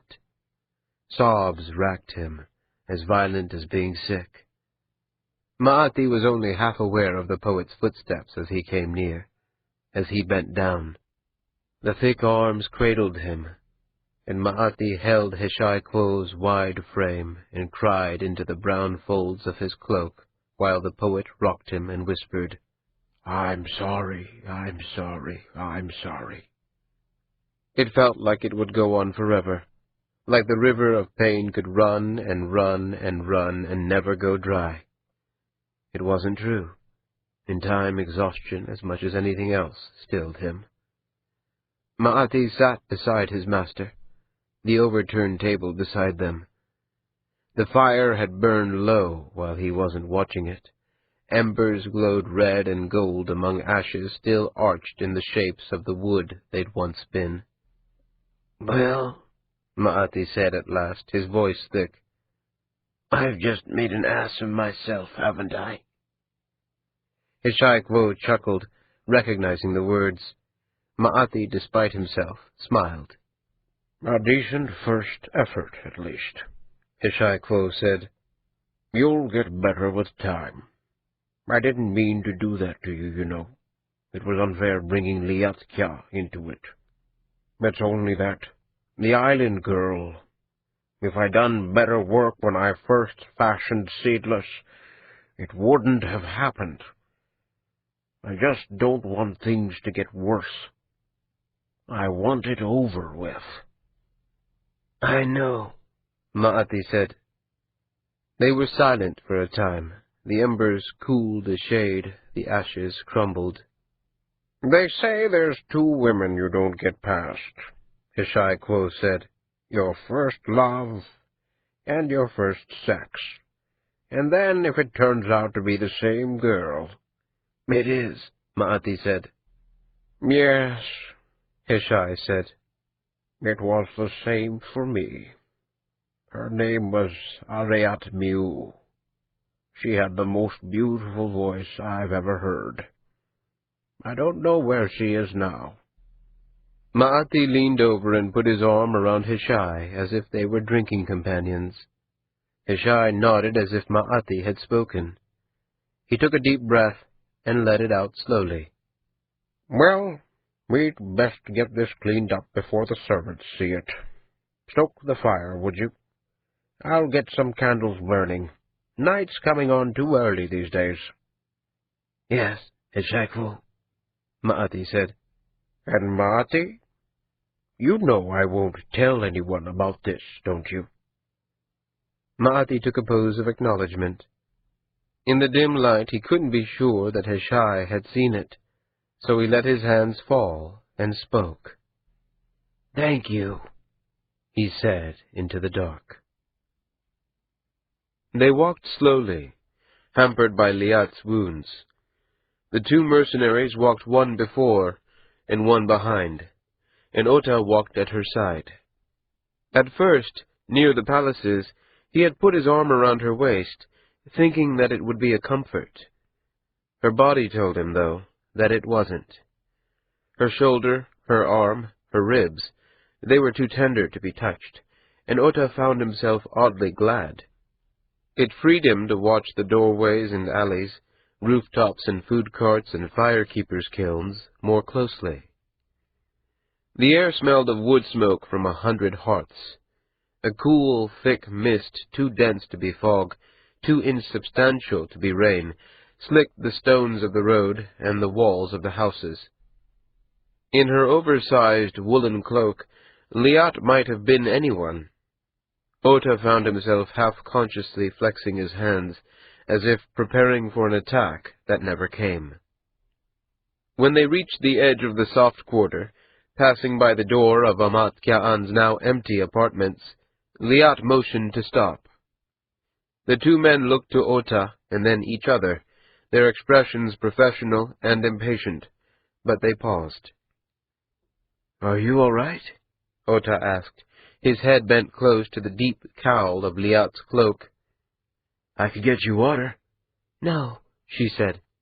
Then a moment later, "Tani, I don't want to go there." "Where?" he asked, his fingertips touching her bound arm. "To Amat Kya'an. I've done everything so badly, and I can't think she really wants me there. And—" "Sweet," Ota said. "She'll keep you safe, until we know what's—" Liat looked at him directly. Her shadowed face showed her impatience and her fear. "I didn't say I wouldn't," she said. "Only that I don't want it." Ota leaned close, kissing her gently on the lips. Her good hand held him close. "Don't leave me," she said, hardly more than a whisper. "Where would I go?" he said, his tone gentle to hide that his answer was also a question. She smiled, slight and brave, and nodded. Liat held his hand in hers for the rest of the way. The soft quarter never knew a truly quiet night. The lanterns lit the streets with the dancing shadows of a permanent fire. Music came from the open doors of the houses, drums and flutes, horns and voices. Twice they passed houses with balconies that overlooked the street, with small groups of underdressed, chilly whores leaning over the rails like carcasses at a butcher's. The wealth of Sadeket, richest and most powerful of the southern cities, eddied and swirled around them. Ota found himself neither aroused nor disturbed, though he thought perhaps he should be. They reached the comfort house, going through an iron-bound doorway in a tall stone wall, through a sad little garden that separated the kitchens from the main house, and then into the common room. It was alive with activity. The red-haired woman, Mitat, and Amat had covered the long common tables with papers and scrolls. The island girl, Maj, paced behind them, gnawing impatiently at a thumbnail. As the two guards who'd accompanied them moved deeper into the house, greeting other men similarly armed and armored, Ota noticed two young boys, one in the colors of House Yenaani, the other wearing the badge of the Seafront's custom house, waiting impatiently. Messengers. Something had happened. Amat's closer than she knows. There isn't much time. "Liatcha," Amat said, raising one hand in a casual greeting. "Come here. I've something I want to ask you." Liat walked forward, and Ota followed her. There was a light in Amat's eyes, something like triumph. Amat embraced Liat gently, and Ota saw the tears in Liat's eyes as she held her old master with one uninjured arm. "I'm sorry," Amat said. "I thought you'd be safe, and there was so much that needed doing that I didn't understand the situation deeply enough. I should have warned you." "Honored teacher," Liat said, and then had no more words. Amat's smile was warm as summer sunlight. "You know Marge, of course. This is Mitat, and that brute against the wall is Torish Wite, my master of guard." When Marge spoke, she spoke the Kayet tongue. Her accent was thick, but not so much that Ota couldn't catch her words. "I didn't think I was to be seeing you again." Liat's smile went thin. "You speak very well, Majja. I am waiting for weeks here," Marge said coolly. "What else do I do?" Amat looked over. Ota saw the woman called Mitat glance up at her, then at the island girl, then away. Tension quieted the room, and for a moment even the messenger stopped fidgeting and stared. "She's come to help," Amat said. "She has come because you called her," Marge said. "because she needs you." "We need each other," Amat said, command in her voice. She drew herself to her full height, and even leaning on her cane, she seemed to fill the room. "She's come because I wanted her to come. We have almost everything we need. Without her, we aren't ready." Marge stared at Amat, then slowly turned and took a pose of greeting as awkward as a child's. Ota saw the flush in the pale cheeks, the brightness of her eyes, and understood. Marge was drunk. Amat gathered Liat close to the table, peppering her with questions about dates and shipping orders, and what exactly Oshai and Wilsincha had said, and when. Ota sat at the table, near enough to hear, near enough to watch, but not a part of the interrogation. For a moment he felt invisible.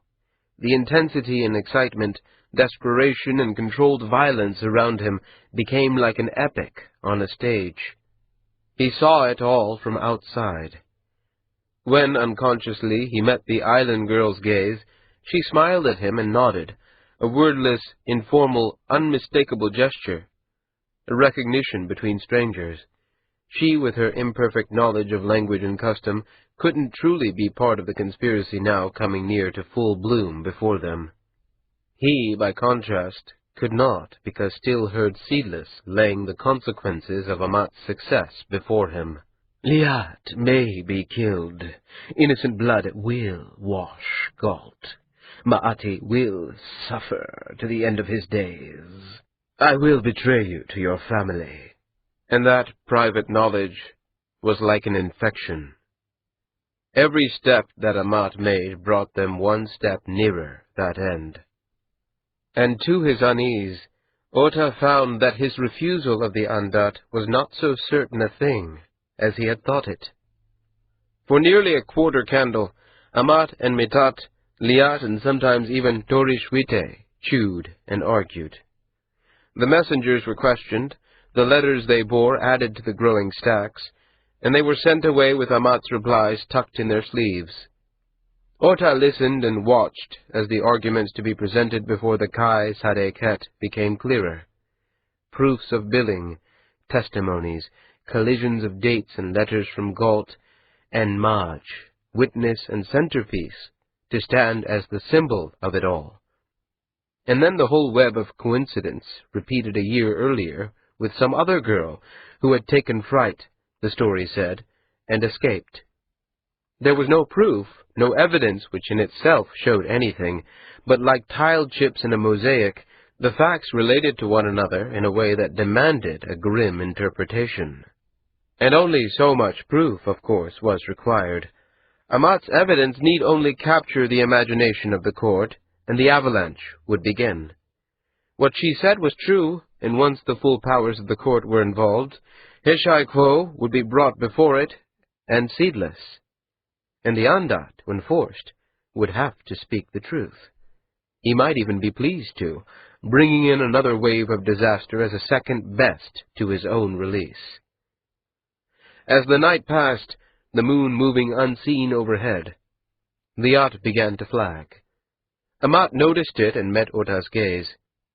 Liatka, I'm being terrible, Amat said, taking a pose of apology.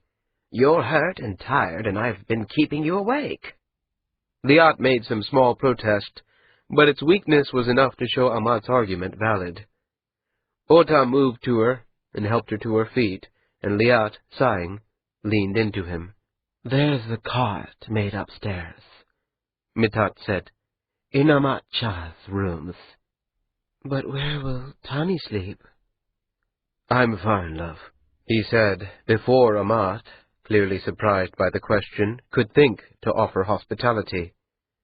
I've a place with some of my old cohort. If I didn't come back, they'd worry. It wasn't true, but that hardly mattered. The prospect of staying at the comfort house while Amat's plans reached fruition held no appeal. Only the sleepy distress in Liat's eyes made him wish to stay, and then for her more than himself. I'll stay until you're asleep, he said. It seemed to comfort her. They gave their good nights and walked up the thick wooden stairs, moving slowly for Liat's benefit. Ota heard the conversation begin again behind him, the plan moving forward. He closed the door of Amat's rooms behind him. The shutters were fast, but the dull orange of torchlight from the street glowed at their seams. The night candle on Amat's desk was past its half-mark. Its flame guttered as they passed. The cot was thick canvas stretched over wood, with a mattress 3 fingers thick and netting strung over it, even though there were few insects flying so late in the winter. With his arm still around Liat's thin frame, their single shadow flickered against the wall. She hates me, I think, Liat said, her voice low and calm. What are you talking about? Amat Shah was perfectly— Not her. Marge. Ota was silent. He wanted to deny that, too, to tell Liat that no one thought ill of her, that everything would be fine if only she'd let it. But he didn't know it was true, or even if it would be wise to think it. They had thought no particular ill of Wilsincha, and Liat could have died for that. He felt his silence spread like cold. Liat shrugged him away and pulled at the ties of her cloak. Let me, Ota said. Liat held still as he undid her cloak, folded it on the floor under her cot. My robe, too? She asked. In the near darkness, Ota felt her gaze as much as saw it. An illusion, perhaps. It might only have been something in the tone of her voice, an inflection recognized after months of being her lover, sharing her bed and her body. Ota hesitated for more reasons than one.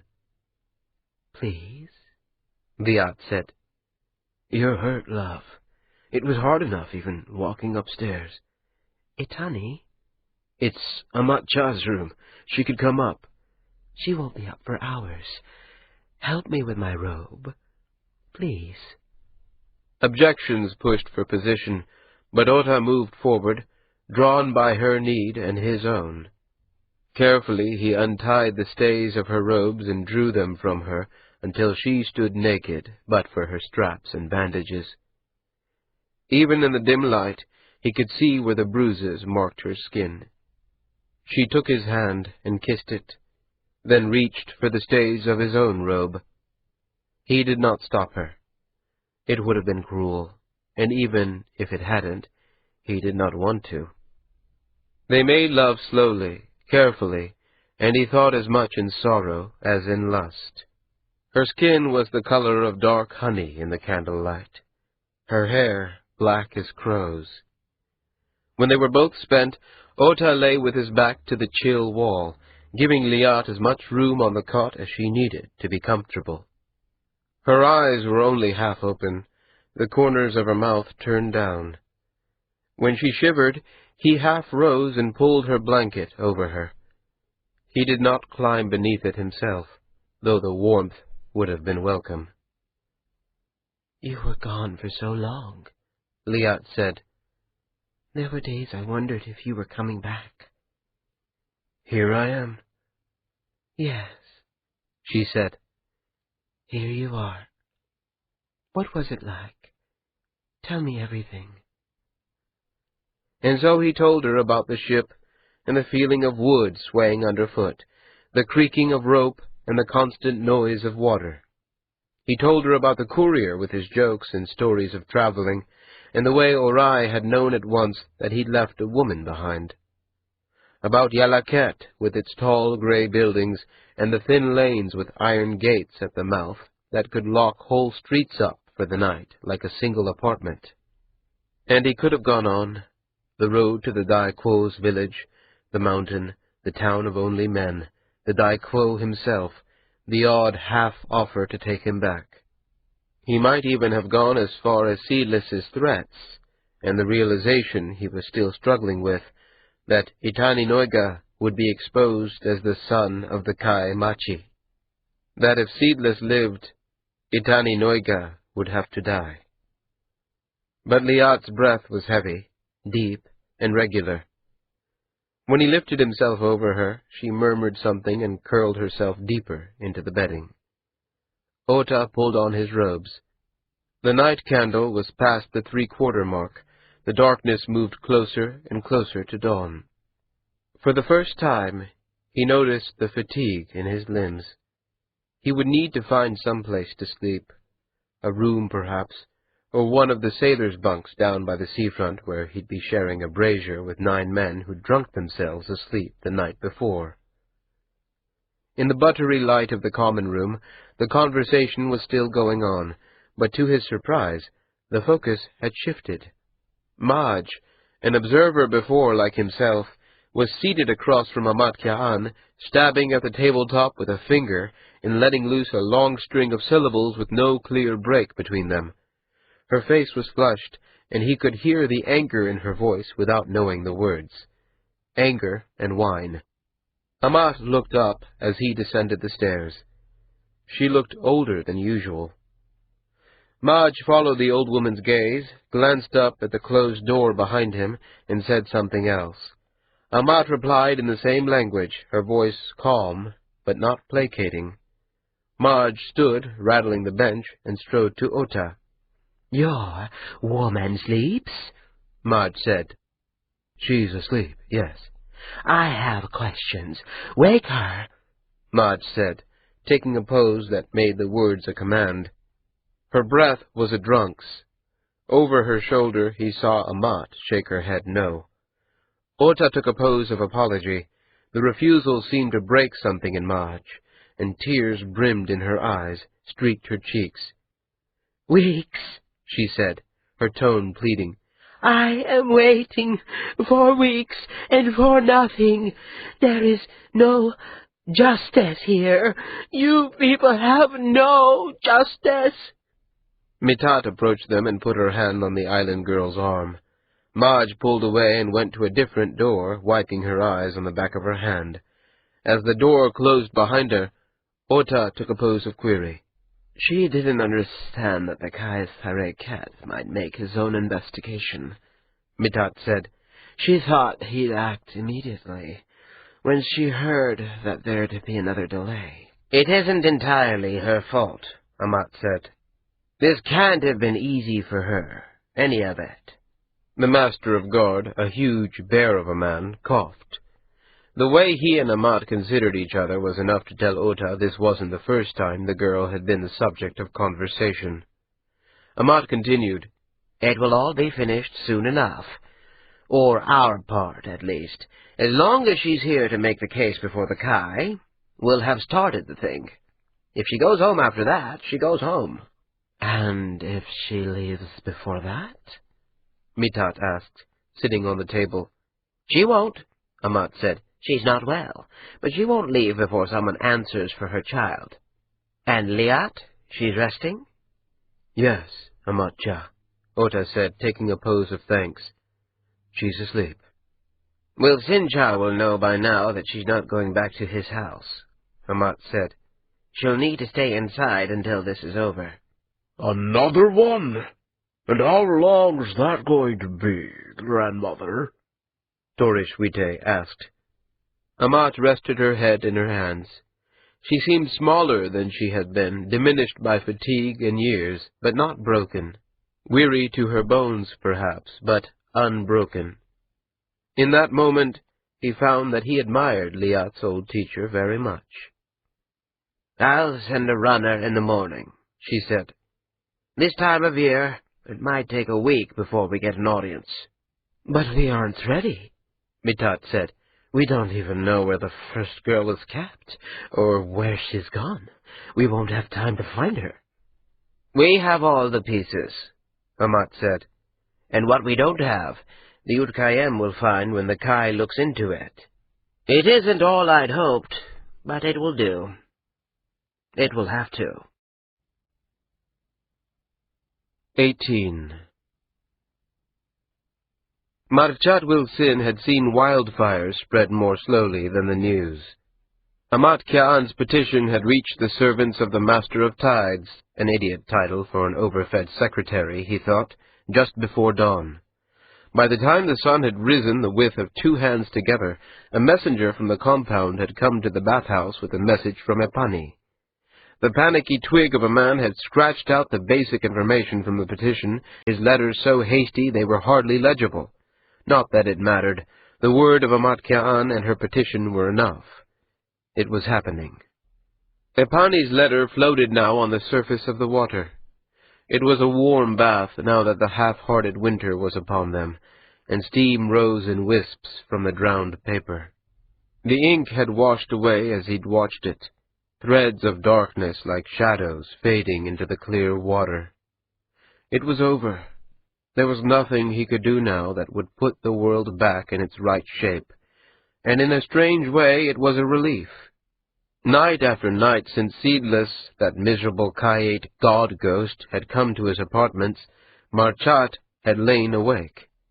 He'd had a damn fine mind once. But in the dark hours he'd found nothing, no plan of action, no finessed stroke that would avoid the thing that had now come.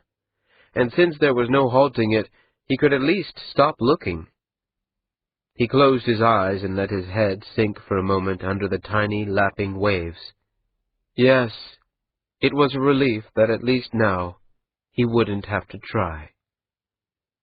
He lay under water until his lungs began to burn, and then even a little longer, not wanting to leave this little moment of peace behind.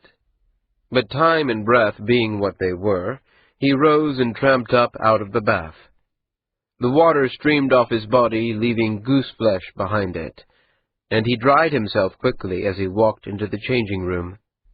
The heat from a wide black brazier combined with the vapors from the baths to make the air thick. Any chill at all would freeze these people. The summer cities couldn't imagine cold, and after so many years here, perhaps he couldn't either.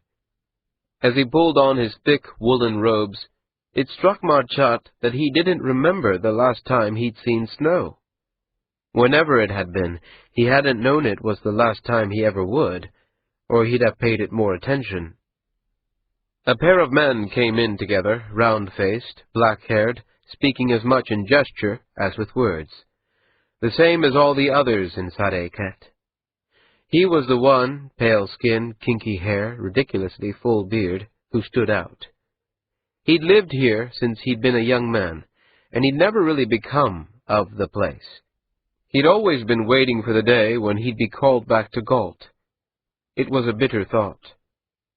When the pair noticed him, they took poses of greeting, which he returned without thinking.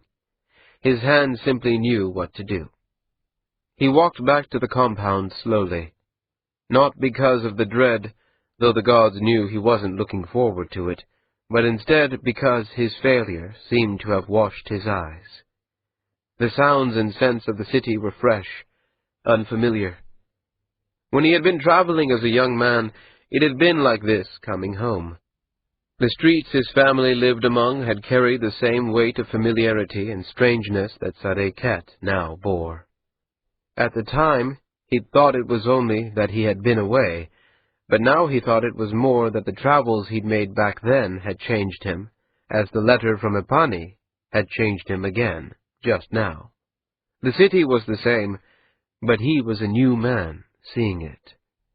The ancient stonework, the vines that rose on the walls and were pulled back every year only to crawl up again, the mixture of languages from all across the world that came to the seafront, the songs of the beggars and cry of bird call.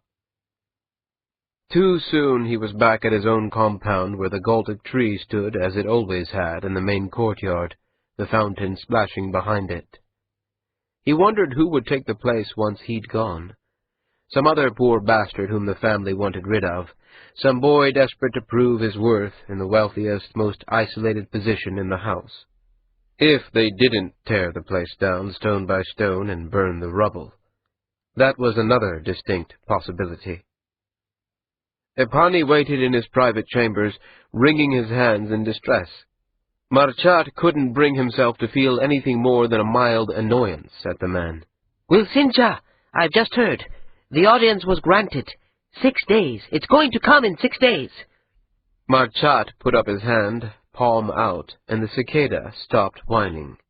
Send a runner to the palaces, one of the higher clerks, or go yourself. Tell the Kai's people that we expect Amatkaan's audience to touch upon the private business of the house, and we want them to postpone her audience until we can be present with our response. Yes, Wilsinja. And bring me paper and a fresh ink block, Marchat said. I have some letters to write.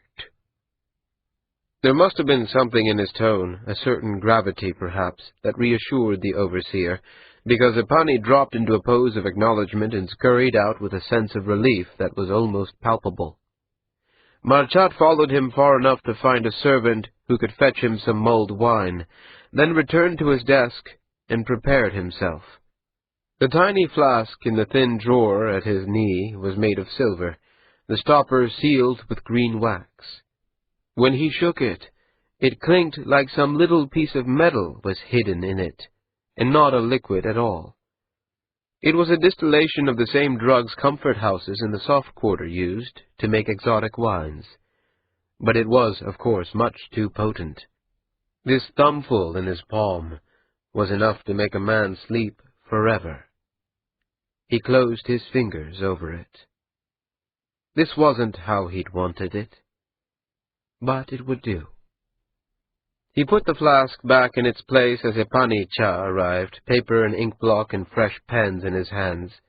Marchat thanked him and sent him away, then turned to the blank page. I am Marchat Wilsin, of House Wilsin of Galt, he began, then scraped his pen-tip over the ink. I write this to confess my crimes and to explain them. I, and I alone. He paused. I, and I alone. It was what he could do, of course.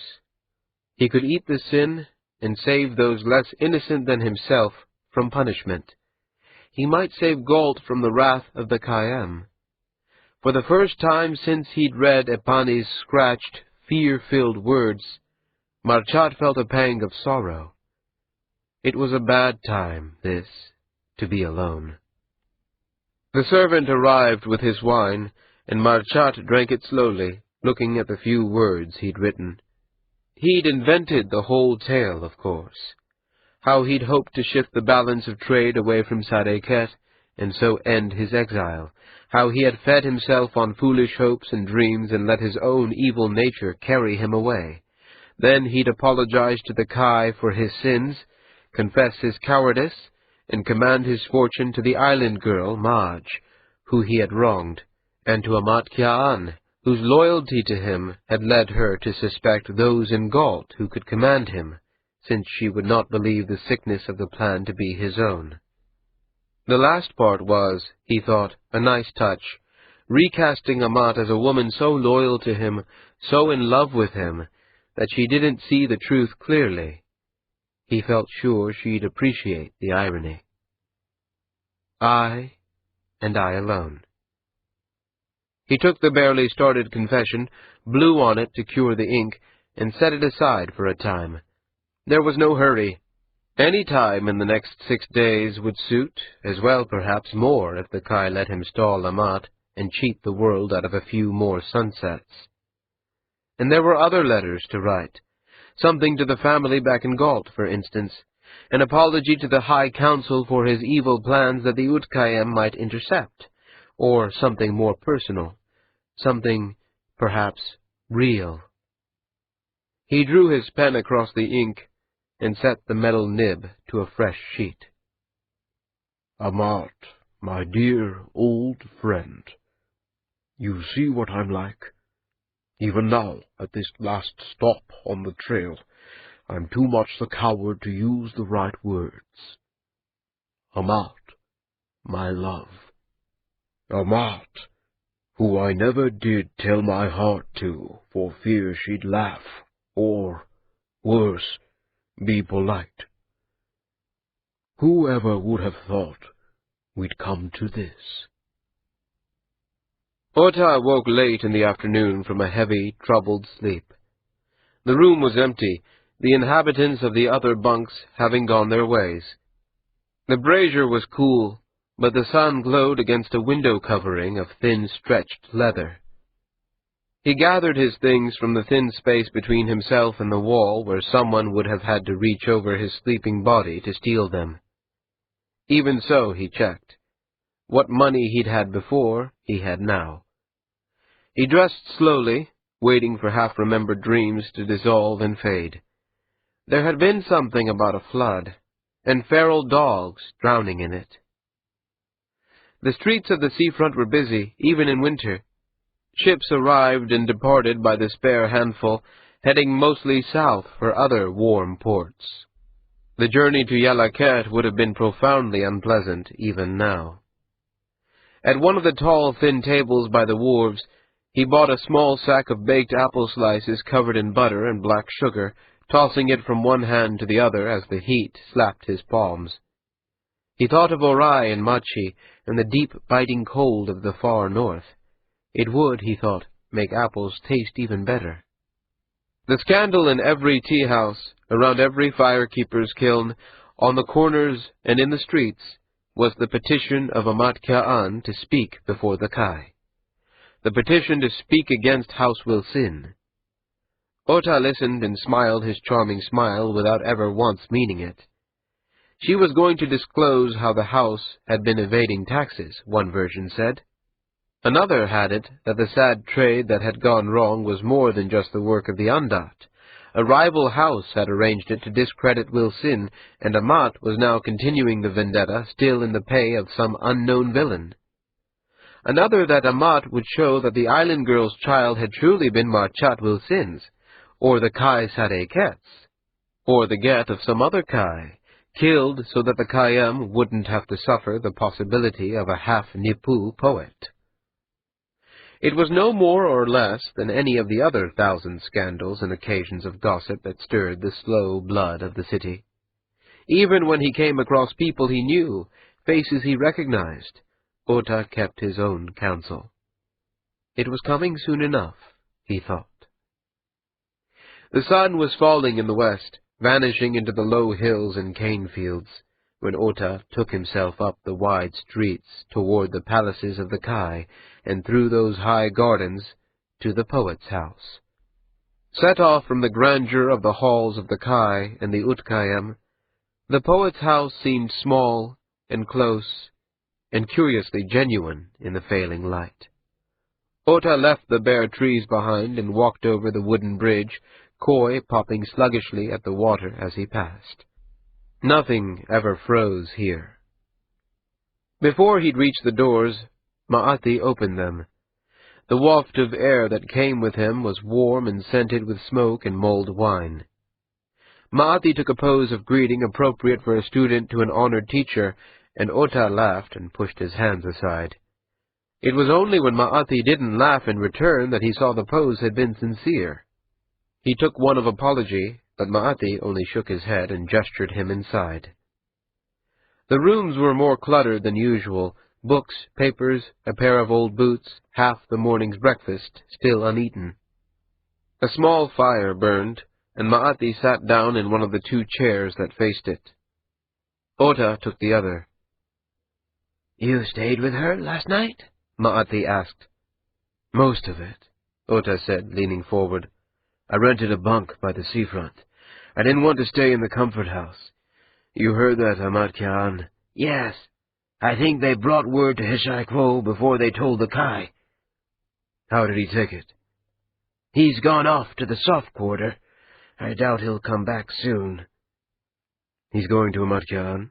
I doubt it. He seemed less like someone solving a problem than participating in it. Does he know? I mean, did you tell him what she was going to say? Ma'ati made a sound half-laugh, half-groan.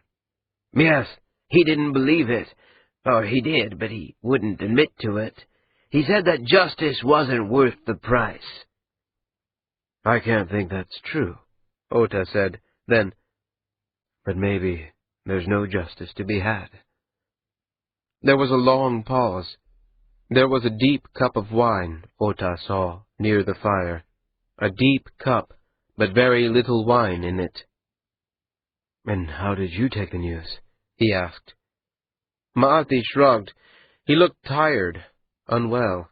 His skin had a gray cast to it, and the bags under his eyes might have been from too much sleep or too little. Now that he thought to look for it, Ma'ati's head was shifting slightly, back and forth with the beating of his heart. He was drunk. "What's the matter, Ma'ati?" he asked. You should stay here, the boy said. You shouldn't sleep at the seafront or the comfort house. You're welcome here. Thank you, but I think people would find it a little odd that— People, Ma'ati said angrily, then became quiet. Ota stood, found the pot of wine warming over a small brazier, and pushed away the papers that lay too close to the glowing coals before he poured himself a bowl. Ma'ati was looking up at him, sheepish, when he returned to the chair. I should have gotten that. It hardly matters. I've got it now. Are you well, Ma'ati? You seem bothered. I was thinking the same thing about you. Ever since you got back from the Daikwo, it seemed difficult between us. Don't you think? I suppose so, Ota said, and sipped the wine.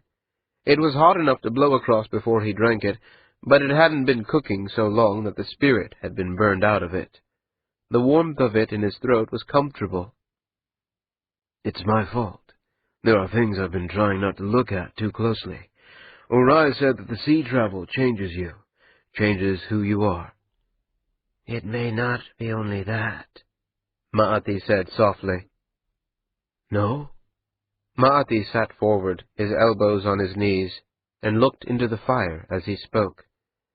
His voice was hard as slate. There's something I promised not to speak of, and I'm going to break that promise. I've done something terrible, Otakwo. I didn't mean to, and if I could undo it, I swear by all the gods I would. While you were away, Liat and I, there was no one else for us to speak with. We were the only two who knew all the truth, and so we spent time in each other's company. I need you to stay, Liat had said before he'd left for the Daikwo. I need someone by my side. And Seedless, when he'd returned, Heshai fell in love and lost her, and he's been chewed by guilt ever since. Ma'ati will do the same. Ota sat back, his chair creaking under his shifting weight. With a rush like water poured from a spout, he knew what he was seeing, what had happened. He put down his bowl of wine. Ma'ati was silent, shaking his head back and forth slowly. His face was flushed, and although there was no thickness in his voice, no hidden sob in his breath, still a single tear hung from the tip of his nose. It would have been comical if it had been someone else. She's a wonderful woman, Ota said carefully.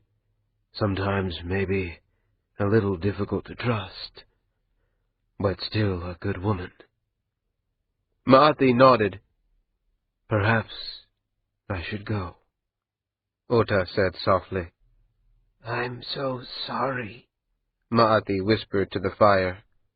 Otakwo, I am so very, very sorry. You didn't do anything that hasn't been done 1,000 times before, by 1,000 different people. But I did it to you. I betrayed you. You love her. But I don't trust her, Ota said softly. Or me. Not any longer, Ma'ati said. Or you, Ota agreed, and pulling his robes close around him, he walked out of the poet's house and into the darkness. He closed the door, paused, and then hit it hard enough to bloody his knuckle.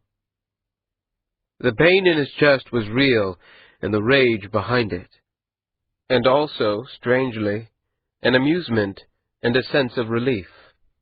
He walked slowly down to the edge of the pond, wishing more than anything that the courier Orai had been on his way to Sareket instead of Machi. But the world was as it was. Ma'ati and Liat had become lovers, and it was devouring Ma'ati just as some other tragedy had broken his teacher. Amat Kya'an was pursuing her suit before the Kai Sareket in a matter of days. Everything Seedless had said to him appeared to be true, and so he stood in the chill by the koi pond, and he waited, throwing stones into the dark water, hearing them strike and sink and be forgotten. He knew the Ondat would come to him, if he were only patient. It wasn't more than half a hand. He told you then, Seedless said. The pale face hovered in the night air, a rueful smile on the perfect, sensual lips. You knew? Gods, the world and everyone knew, the Ondat said, stepping up beside him to look out over the black water. They were about as discreet as rotting elk. I was only hoping you wouldn't hear of it until you'd done me that little favor. It's a pity, really, but I think I bear up quite well under failure, don't you? Ota took a deep breath and let it out slowly. He thought perhaps he could see just wisps of it in the cold. Beside him, the Ondat didn't breathe because whatever it looked like, it was not a man. And I have failed, Seedless said, his tone suddenly careful, probing. Haven't I? I can spill your secrets, but that's hardly worth murder. And I can't expect you to kill a man in order to protect your faithless lover and the dear friend who bedded her, now can I? Ota saw again Ma'ati's angry, self-loathing, empty expression and felt something twist in his belly. An impulse born in him as a child in a bare garden of half-turned earth, half a life ago. It didn't undo the hurt or the anger, but it complicated them. Someone told me once that you can love someone and not trust them, or you can bed someone and not trust them, but never both. I wouldn't know, the Ondat said. My experience of love is actually fairly limited. Tell me what I need to know. In the moonlight, pale hands took a pose that asked for clarification. You said you knew where he would be, how long it would take to drink himself to sleep. Tell me. And you'll do what I asked? Tell me what I need to know, Ota said, and find out. The morning after Liat's arrival at the comfort house, 2 days ago now, she'd awakened to the small sounds of Amat Kya'an sleeping. Only the faintest edge of daylight came through the shutters. These were the rooms of an owl. The faintest scent of Itani had still haunted her bedding then. When she rose, aching and awkward and half sorry for the sex she'd insisted on in the night, Amat woke and took her downstairs. The workings of the house were simple enough. The sleeping chambers where the whores were shelved like scrolls in their boxes, cheap cloth over the bunks instead of netting. The kitchens in the back, the wide bath used for washing clothes and bodies during the day, then refilled and scented with oils before the clients came at night. The front parts of the house, Amat explained, were forbidden to her. Until the case against House Wilsin was made, she wasn't to leave the comfort house, and she wasn't to be seen by the clients. The stakes were too high, and Wilsin Shah had resorted to violence once already. Since then, Liat had slept, eaten, washed herself, sat at Amat Shah's desk listening to musicians on the street below, but no word had come from Itani or from Ma'ati. On her second night, Liat had sent out a message to the barracks where Itani's cohort slept. It had come back in the morning with a response from Muhatiacha. Itani Noiga had left, breaking his indenture in violation of contract. He was not with the men of the house, nor was he welcome. Liat read the words with a sense of dread that approached illness. When she took it to Amat Kya'an, her old master had frowned and tucked the letter into her sleeve. "What if Wilsin Shah's killed him?" Liat said, trying to keep the panic she felt from her voice. Amat Kya'an, sitting at her desk, took a reassuring pose. "He wouldn't. I have you and Maj to say what he would have said. Killing him would make our suit stronger, not weaker, and even then I have the impression that your boy is able to take care of himself," Amat said, but seeing how little the assurances comforted her, she went on. "Still, I can have Torishcha's men ask after him." "He'd have come back if things were well." "Things aren't well," Amat said, her eyes hard and bright and tired.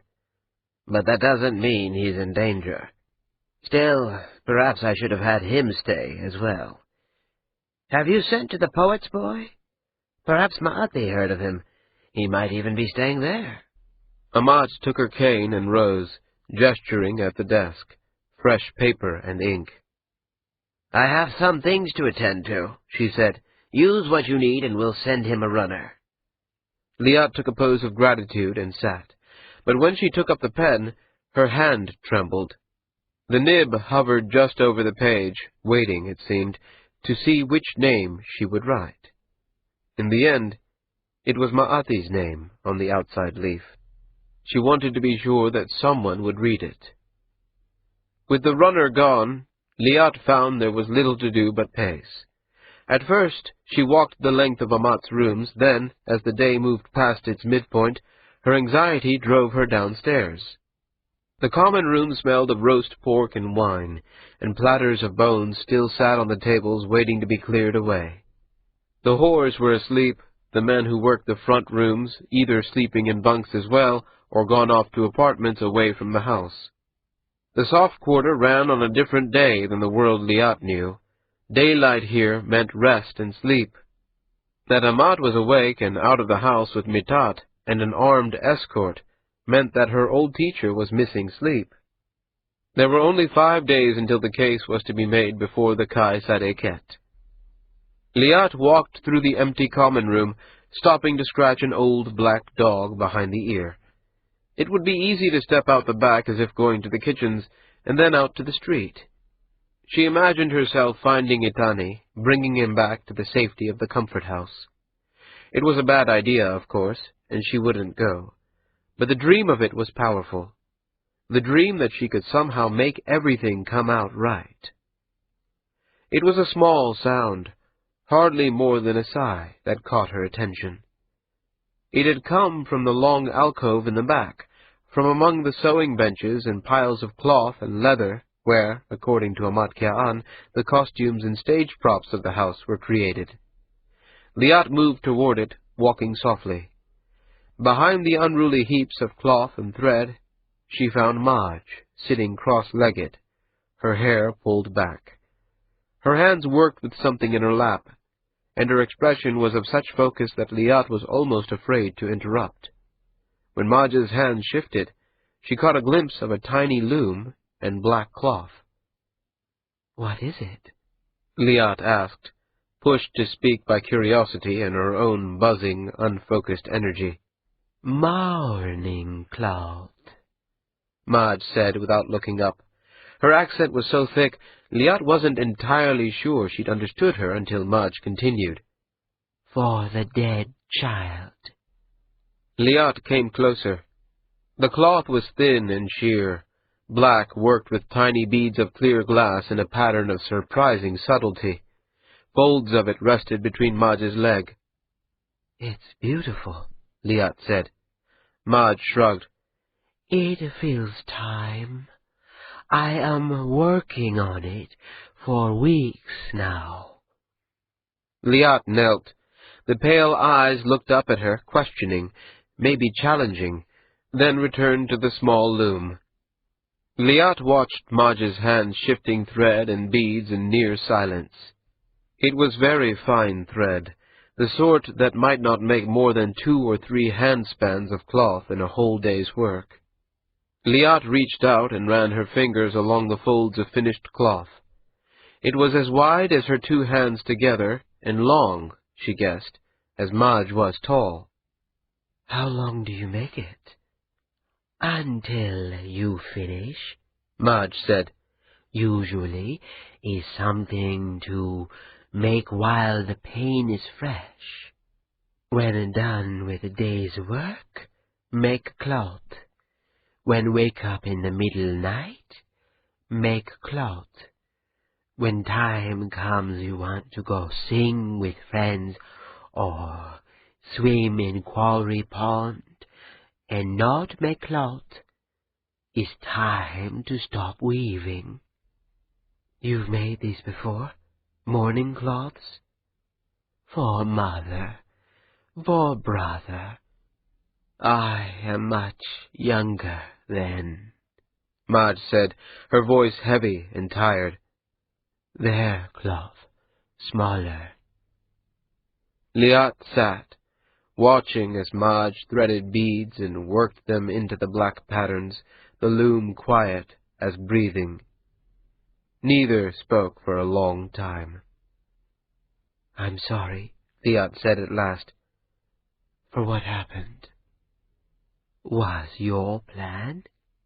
"No, I didn't know anything about what was really happening." So, why sorry? "I should have," Liat said. "I should have known, and I didn't."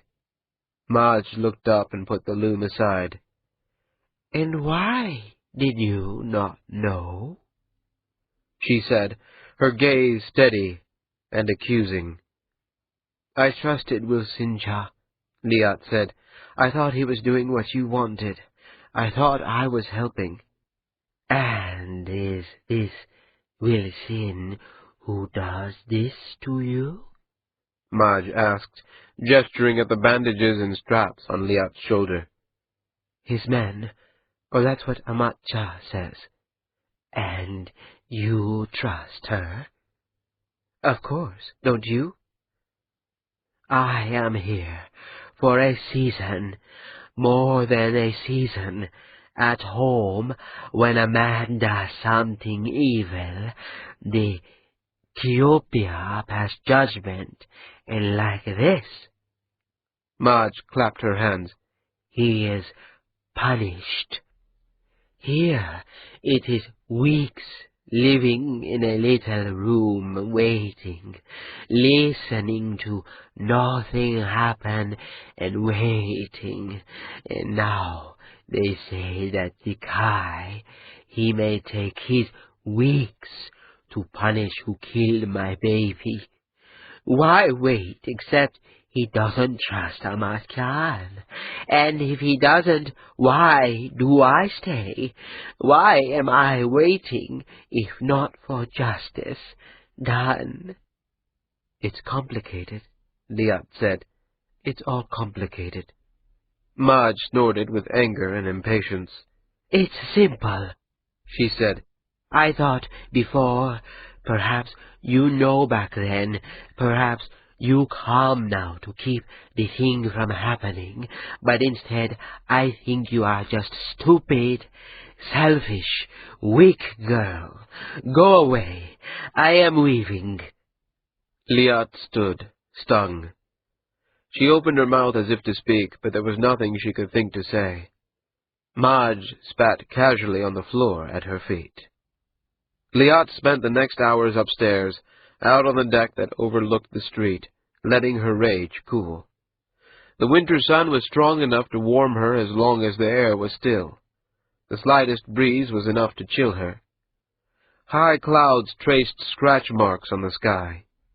Her heart was troubled, but she couldn't tell any longer if it was Maj's accusation, Itani and Maati, or the case about to go before the Kai that bothered her. Twice she turned, prepared to go back down to Maj and demand an apology, or else offer another of her own. Both times she stopped before she had passed Amatkian's desk, swamped by her own uncertainties. She was still troubled, probing her thoughts in search of some little clarity, when a figure in the street caught her eye. The brown robe fluttered as Maati ran toward the house. His face was flushed. She felt her heart flutter in sudden dread. Something had happened.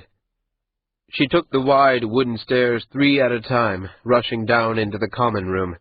She heard Maati's voice outside the rear door, raising and arguing. Unbolting the door and pulling it open, she found one of the guards barring Maati's way.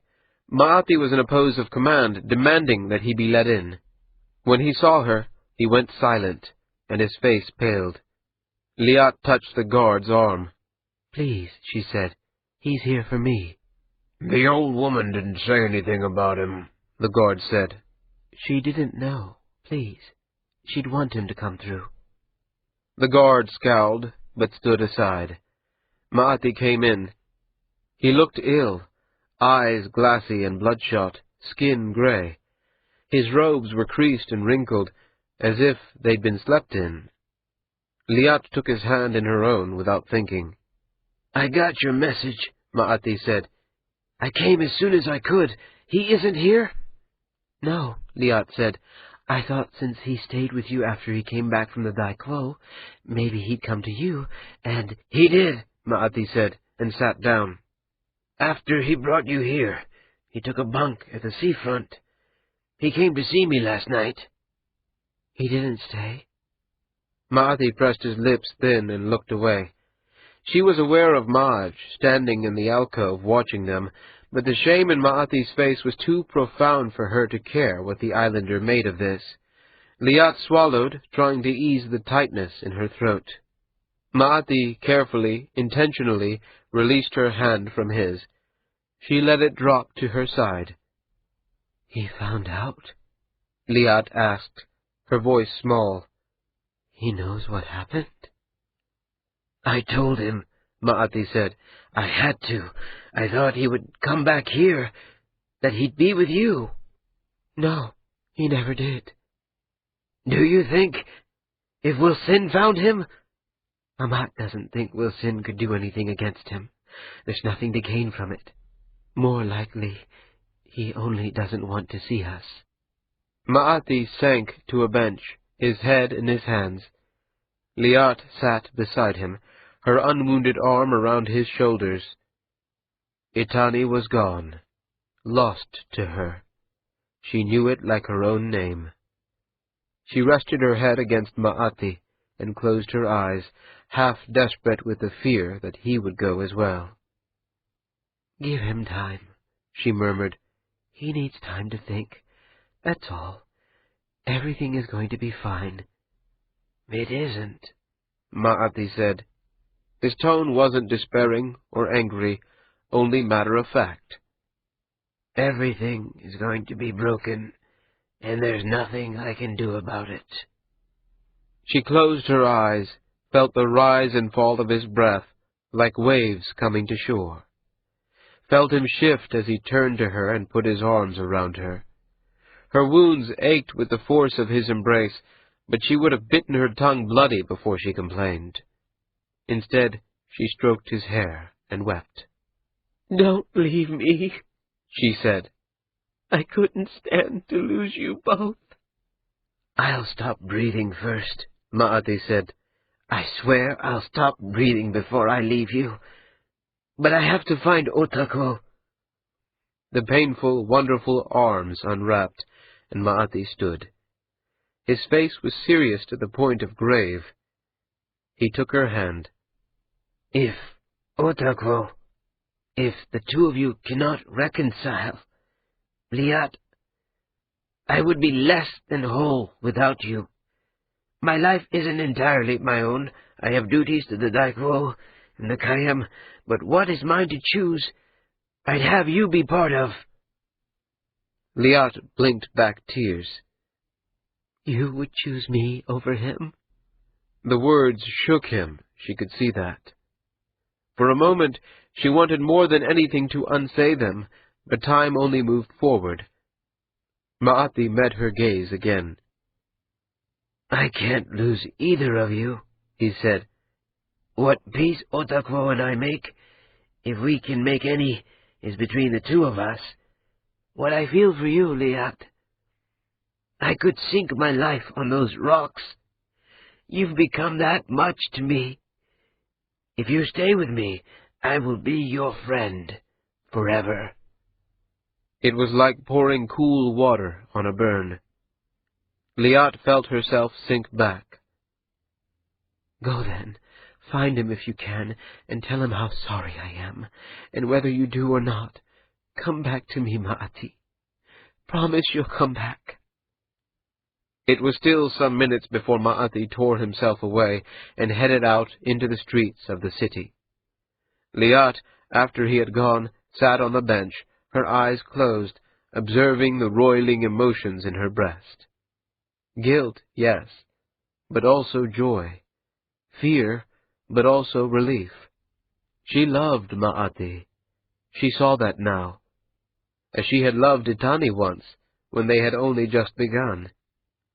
It was because of this confusion that she didn't notice for a long time that she was being watched. Maj stood in the alcove, one hand pressed to her lips, her eyes shining with tears. Liat stood slowly and took a pose that was a query. Maj strode across the room to her, put her hands on Liat's neck, and, unnervingly, kissed her on the lips. Poor rabbit, Maj said. Poor, stupid rabbit. I'm very sorry. The boy and you together.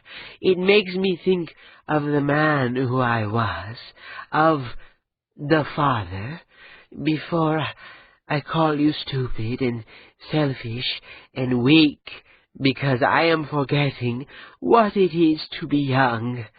I am young once too, and I am not my best mind now.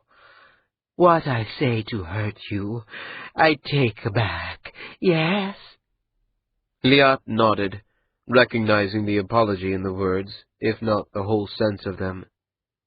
Maj responded with a string of nipu that Liat couldn't follow, but she caught the words for knowledge and for pain. Maj patted Liat's cheek gently and stepped away. 19. Does it bother you, grandmother?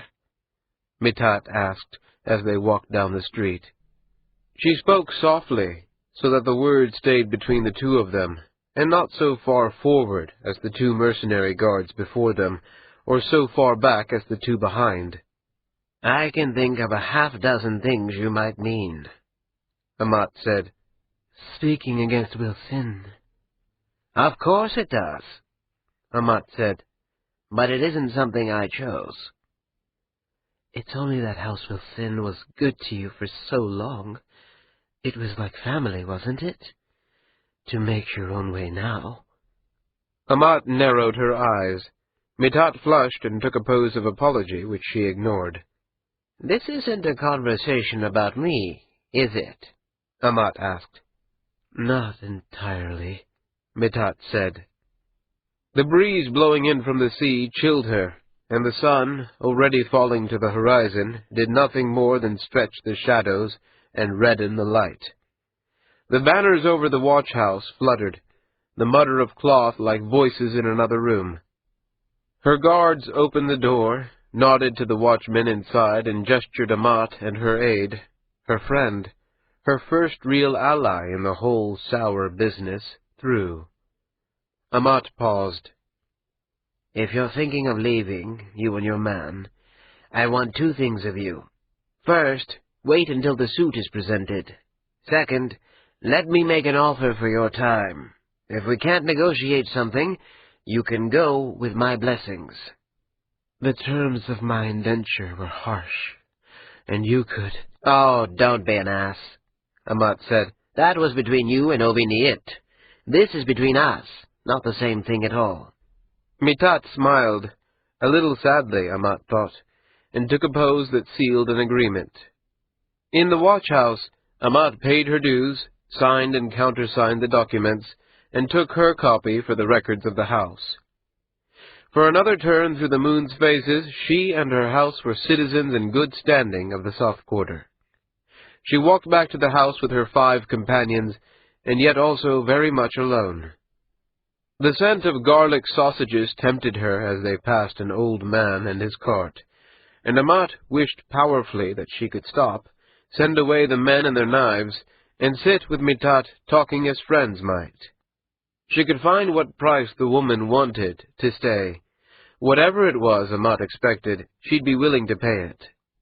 But the guards wouldn't let them pause or be alone. Mitat wouldn't have had it. Amat herself knew it would have been unwise. Somewhere in the city, Marchat Wilsin had to be in a fever of desperation, and he'd proven willing to kill before this. Leaving the comfort house at all was a risk. And still, something like an ordinary life beckoned more seductively than any whore ever had. One step at a time, Amat moved forward. There would be time later, she told herself, for all that. Later, when the gaults were revealed, and her burden was passed on to someone else. When the child's death was avenged, and her city was safe, and her conscience was clean. Then she could be herself again, if there was anything left of that woman, or create herself again if there wasn't. The messenger waited for them at the front entrance of the house. He was a young man, not older than Liat, but he wore the colors of a high servant. A message, Amat knew with a sinking heart, from the Kai Sareket. "You," she said. "You're looking for Amat Khan?" The messenger, a young boy with narrow-set eyes and a thin nose, took a pose of acknowledgment and respect. It was a courtly pose. "You found her," Amat said. The boy plucked a letter from his sleeve, sealed with the mark of the Kai Sareket. Amat tore it open there in the street. The script was as beautiful as any message from the palaces, calligraphy so ornate as to approach illegibility. Still, Amat had the practice to make it out. She sighed and took a pose of thanks and dismissal. "I understand," she said. "There's no reply." "What happened?" Mitat asked as they walked into the house. "Something bad?" "No," Amat said. "Only the usual delays. The guy's putting the audience back 4 days. Another party wishes to be present." "Wilson?" "I assume so. It serves us as much as him, really. We can use a few more days to prepare." Amat paused in the front room of the house, tapping the folded paper against the edge of a dice table. The sound of a young girl laughing came from the back, from the place where her whores waited to be chosen by one client or another. It was an odd thing to hear. Any hint of joy, it seemed, had become an odd thing to hear. If she were Marchat Wilsin, she'd try one last gesture, throw one last dart at the sky, and hope for a miracle. "Get to Rishcha," Amat said. "I want to discuss security again. And have we had word from Liat's boy, Itani?" "Nothing yet," the guard by the front door said. "The other one came by before." "If either of them arrive, send them to see me." She walked through to the back, Mitat beside her. "It's likely only a delay," Amat said. "But if he's winning time for a reason, I want to be ready for it." "Grandmother?" They had reached the common room, full now with women and boys in the costumes they wore, with the men who ran the games and wine, with the smell of fresh bread and roast lamb, and with voices. Mitat stood at the door, her arms crossed. Amat took a querying pose. "Someone has to tell Marge." she said. Amat closed her eyes. Of course. As if all the rest wasn't enough, someone would have to tell Madge. She would. If there was going to be a screaming fight, at least they could have it in Nippur. Amat took 2 long breaths and opened her eyes again. Mitat's expression had softened into a rueful amusement. "I could have been a dancer," Amat said. "I was very graceful as a girl. I could have been a dancer, and then I would never have had to march through any of this piss." "I can do it if you want," Mitat said. Amat only smiled, shook her head, and walked toward the door to the little room of Madge's, and the storm that was inescapably to be suffered. Ota Machi, the 6th son of the Kai Machi, sat at the end of the wharf and looked out over the ocean. The fading twilight left only the light of a half-moon dancing on the tops of the waves. Behind him, the work of the seafront was finished for the day, and the amusements of night-time, almost as loud, had begun. He ignored the activity, ate slices of hot ginger chicken from the thick paper cone he'd bought at a stand, and thought about nothing. He had 2 lengths of copper left to him. Years of work, years of making a life for himself in this city, and he had come to that, 2 lengths of copper. Enough to buy a bowl of wine, if he kept his standards low. Everything else, spent or lost or thrown away. But he was, at least, prepared. Below him, the tide was rising. It would fall again before the dawn came. The time had come. He walked the length of the seafront, throwing the spent paper soaked in grease and spices into a firekeeper's kiln, where it flared and blackened, lighting for a moment the faces of the men and women warming themselves at the fire. The warehouses were dark and closed, the wide Nantan empty. Outside a tea-house, a woman sang piteously over a begging box with 3 times more money in it than Ota had in the world. He tossed in one of his copper lengths for luck. The soft quarter was much the same as any night. He was the one who was different. The drum and flute from the comfort houses, the smell of incense and stranger smokes, the melancholy eyes of women selling themselves from low parapets and high windows. It was as if he had come to the place for the first time, a traveler from a foreign land. There was time, he supposed, to turn aside. Even now he could walk away from it all, as he had from the school all those years before. He could walk away now and call it strength, or purity, or the calm of stone. He could call it that, but he would know the truth of it. The alley was where Seedless had said it would be, hidden almost in the shadows of the buildings that lined it. He paused there for a time.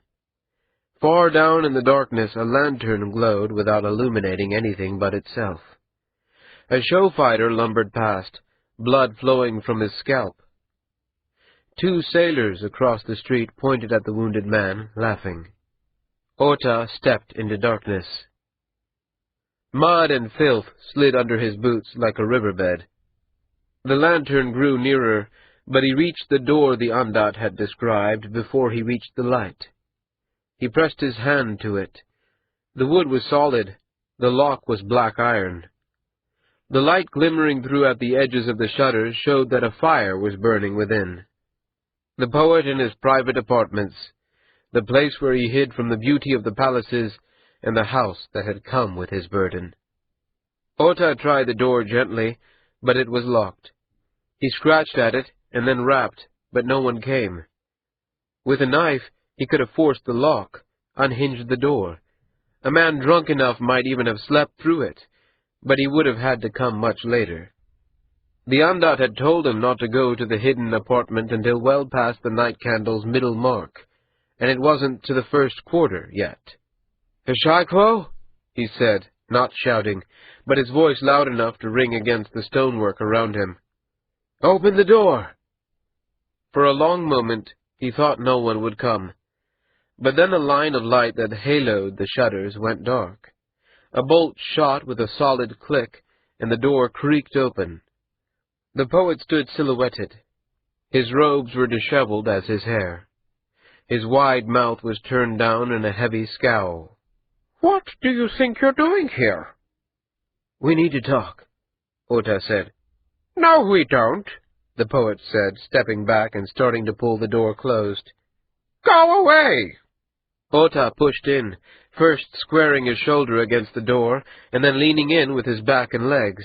The poet fell back with a surprised huff of breath. The rooms were small, dirty, squalid. A cot of stretched canvas was pulled too close to a fireplace, and empty bottles littered the floor by it. Streaks of dark mold ran down the walls from the sagging beams of the ceiling. The smell was like a swamp in summer. Ota closed the door behind him. "What do you want?" the poet said, his face pale and fearful.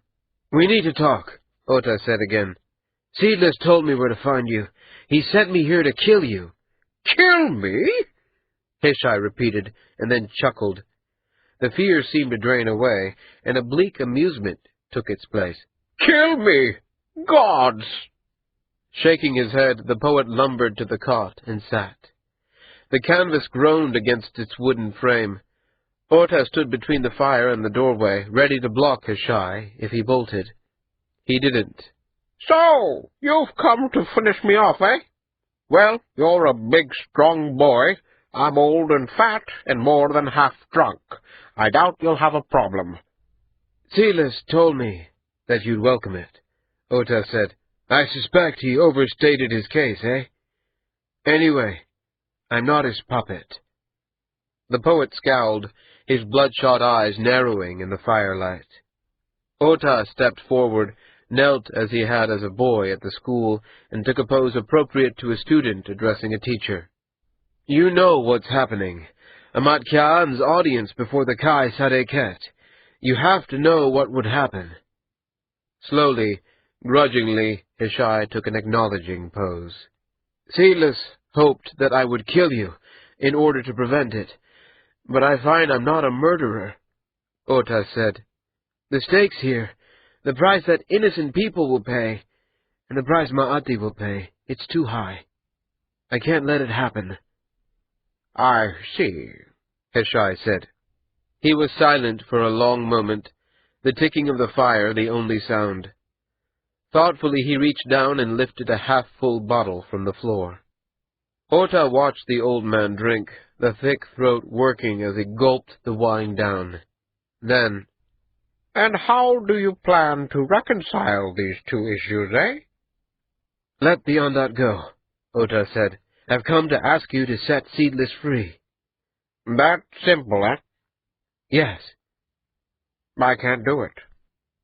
"I think that you can," Ota said. "I don't mean it can't be done. Gods, nothing would be easier. I'd only have to—" He opened one hand in a gesture of release. "That isn't what I meant. It's that I can't do it. It's not— It isn't in me. I'm sorry, boy. I know it looks simple from where you are. It isn't. I'm the poet of Sadeket, and that isn't something you stop being just because you get tired, just because it eats you, just because it kills children. Look, if you had the choice of grabbing a live coal and holding it in your fist, or destroying a city of innocent people, you'd do everything you could to stand the pain. You wouldn't be a decent man if you didn't at least try." "And you would be a decent man if you let the Kai Sadeket take his vengeance?" "No, I'd be a poet," Hishai said, and his smile was as much melancholy as humor. "You're too young to understand. I've been holding this coal in my hand since before you were born. I can't stop now because I can't. Who I am is too much curled around this. If I stopped, just stopped, I wouldn't be anyone anymore." "I think you're wrong." Yes, I see you think that, but your opinion on it doesn't matter, and that doesn't surprise you, does it?" The sick dread in Ota's belly suddenly felt as heavy as if he'd swallowed stone. He took a pose of acknowledgment. The poet leaned forward and put his wide, thick hand gently over Ota's. "You knew I wouldn't agree," he said. "I hoped." "You had to try," Hishai said, his tone approving. "It speaks well of you. You had to try. Don't blame yourself. I haven't been strong enough to end this, and I've been up to my hips in it for decades. Wine?" Ota accepted the offered bottle. It was strong, mixed with something that left a taste of herb at the back of his throat.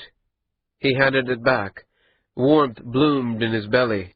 Hishai, seeing his surprise, laughed. "I should have warned you. It's a little more than they serve with lamb cuts, but I like it. It lets me sleep.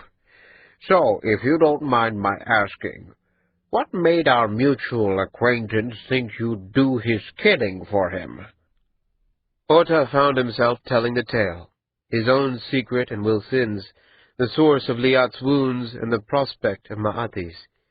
Throughout, Hishai listened, his face clouded, nodding from time to time or asking questions that made Ota clarify himself. When the secret of Ota's identity came out, the poet's eyes widened, but he made no other comment. Twice he passed the bottle of wine over, and Ota drank from it.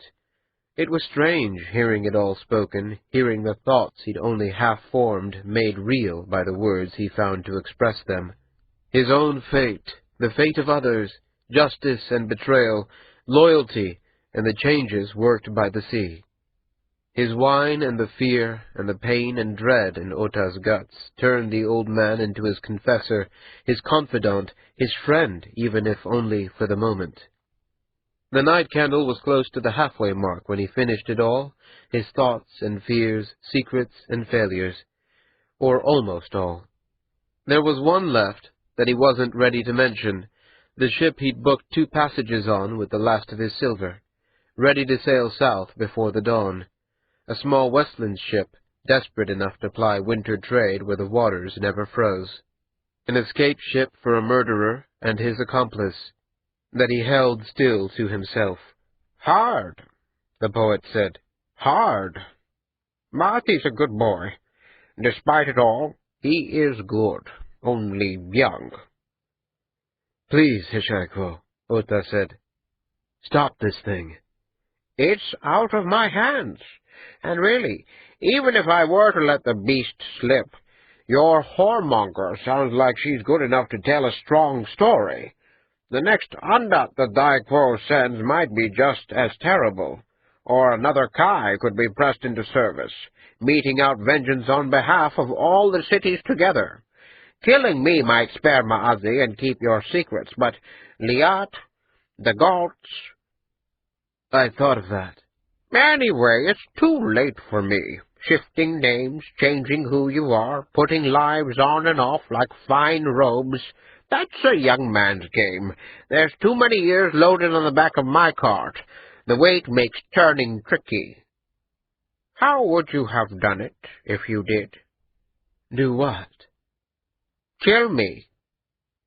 "Silas told me to come just before dawn," Ota said. "He said a cord around the throat, pulled tight, would keep you from crying out." Hishai chuckled, but the sound was grim. He swallowed down the last dregs of the wine, leaving a smear of black leaves on the side of the bottle. He fumbled for a moment in the chaos under the cot, pulled out a fresh bottle, and opened it roughly, throwing the cork into the fire. "He's an optimist," Hishai said. "The way I drink, I'll be senseless as stones by the 3/4." Ota frowned, and then the import of the words came over him like cold water. The dread in his belly became a knot, but he didn't speak. The poet looked into the fire. The low, dying flames cast shadows on his wide, miserable features. The urge to take the old man in his arms and embrace or else shake him came over Ota, and passed, a wave against the shore. When the old man's gaze shifted, Ota saw his own darkness mirrored there. "I've always done what I was told to, my boy.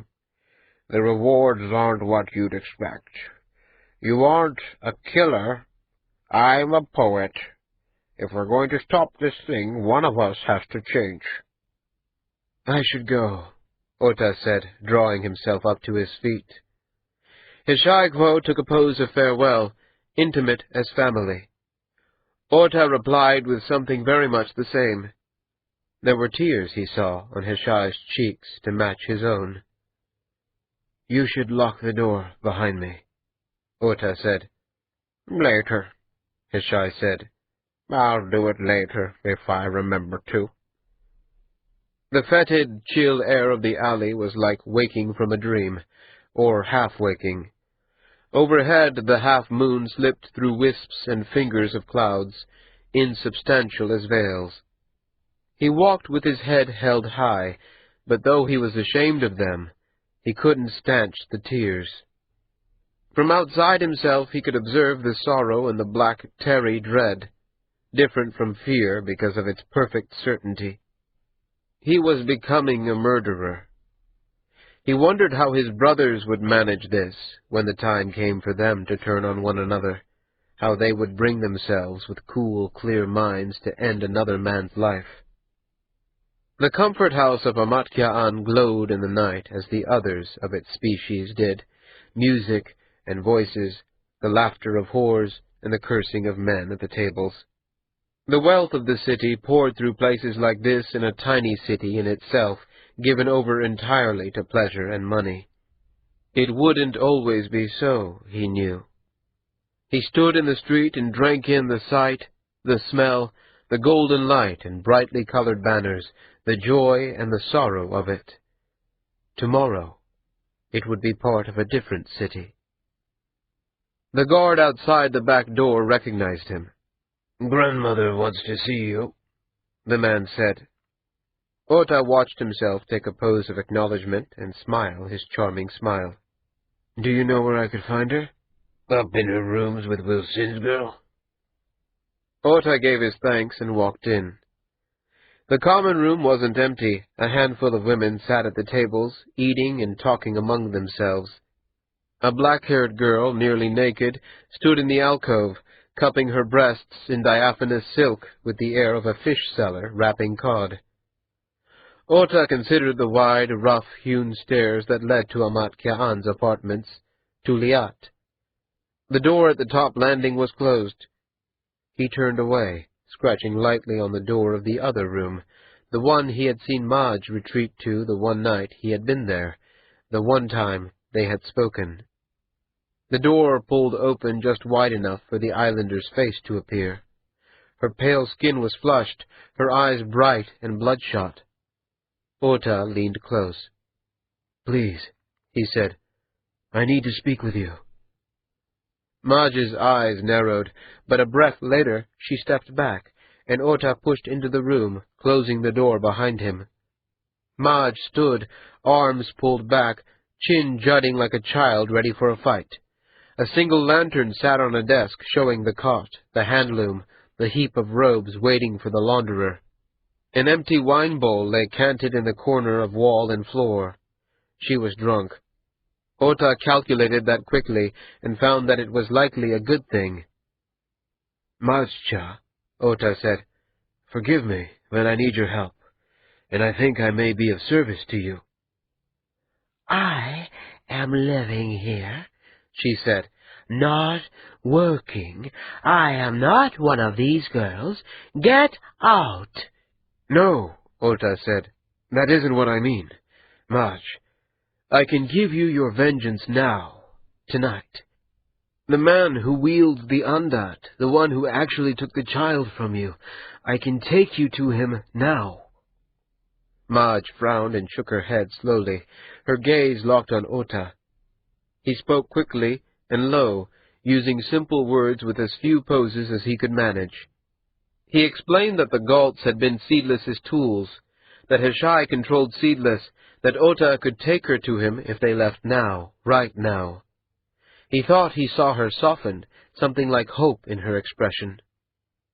"But afterwards," he said, "you have to let me take you home. I have a ship ready to take us. It leaves before dawn."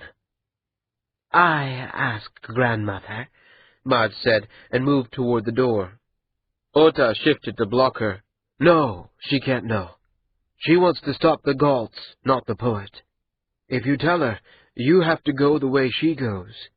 You have to put it before the Kai and wait to see what he chooses to do. I can give it to you now, tonight, but you have to leave Amat before you see the Kai. It's my price. You think I am stupid? Why should I trust you? Why are you doing this? You aren't stupid. You should trust me because I have what you want. Certainty. An end to waiting. Vengeance. And a way back home. I'm doing this because I don't want to see any more women suffer what you've suffered, and because it takes the thing that did this out of the world forever. Because it saves Ma'ati and Liat, because it saves Hishai, because it is a terrible thing, and it is right, and because I have to get you away from this house. A half-smile pulled at her thick, pale mouth. You are mad? Madge asked. Or you are ghost? Ota took a pose of query. Madge reached out and touched him, pressing his shoulder gently with her fingertips, as if making sure his flesh had substance. If you are mad, then I am tired of being tricked. You lie to me, and I will kill you with my teeth. If you are ghost, then you are maybe the one I am praying for. If you were praying for this, Ota said, then I'm the answer to it. But get your things quickly. We have to go now, and we can't come back. For a moment she wavered, and then the anger he had seen in her before, the desperation, shone in her eyes. It was what he had known was there, what he had counted on. She looked around at the tiny room, gathered up what looked like a half-knitted cloth, and deliberately spat on the ground. Is nothing more I want here, Madge said. You take me now. You show me. If is not as you say, I kill you. You doubt that? No, he said. I believe you. It was a simple enough thing to distract the guard, to send him up to speak with Amat Kyaan. Her security was done with attack in mind, not escape. Leading Madge out the back took the space of 4 breaths, perhaps 5. Another dozen, and they were gone, vanished into the maze of streets and alleys that made up the soft quarter. Madge stayed close to him as they went, and when they passed torches or street lanterns, he caught glimpses of her face, wild with release and the heat of fury. The alley, when he reached it, was empty. The door, when he tried it, was unlocked. Ma'ati stepped into the poet's house, his feet sore, his head buzzing like a hive. The house was silent, dark, and cold. Only the single, steady flame of a night candle stood watch in a lantern of glass. It had burned down past the half-mark, the night more than half over. He dropped to a tapestry-draped divan and pulled the heavy cloth over him. He had visited every tea-house he knew of, had asked everyone he recognized. Otakwo had vanished, stepped into the thin mists of the seafront like a memory. And every step had been a journey. Every finger's width of the moon in its nightly arc had encompassed a lifetime. He'd expected, huddled under the heavy cloth, for sleep to come quickly, and yet the dim glow of the candle distracted him, pulled his eyes open, just when he had told himself that finally he was letting the day fall away from him. He shifted, his robes bunching uncomfortably under his arm, at his ribs. It seemed half a night before he gave up and sat, letting his makeshift blankets fall away. The night candle was still well before the 3/4 mark. Wine might help, the familiar voice said from the darkness of the stairway. It has the advantage of tradition.